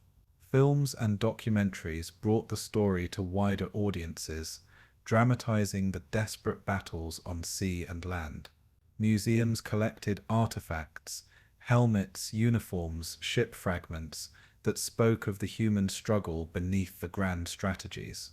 Through culture, Narvik became not just a battle but a story, retold across generations. Each retelling ensured that the memory of sacrifice and endurance remained vivid. Its cultural legacy is one of remembrance shaped through art, a way of preserving both the facts and the emotions of those months in 1940. Narvik's story lives not only in history books, but in the imagination. For Norway, Narvik remains a cornerstone of national identity during the war years, symbolizing both suffering and defiance. The town's name is etched into the nation's memory as a place where ordinary citizens stood against extraordinary force. Commemorations and ceremonies ensure that the sacrifices of 1940 are honored, blending pride with solemn recognition. Narvik became more than a battle. It became a testament to the spirit of resistance that would later fuel Norway's long fight under occupation. It is remembered not simply as tragedy but as inspiration, a reminder that even in defeat, dignity and courage endure. The legacy of Narvik thus reinforces Norway's broader wartime story, one of resistance, survival, and the eventual reclaiming of freedom. For Norwegians, remembering Narvik is remembering the moment their nation proved its will to endure. It is both wound and banner, scar and symbol. Ultimately, the legacy of Narvik is one of resilience, a word that captures the essence of the Arctic battle. Resilience of sailors fighting in dark fjords, of mountain troops clinging to frozen peaks, of civilians enduring bombardment and fire. Resilience of nations that remembered Narvik as a beacon of courage in a world otherwise filled with darkness in 1940. Its story endures as a reminder of the brutal realities of Arctic warfare, where nature itself became an enemy as fierce as any soldier.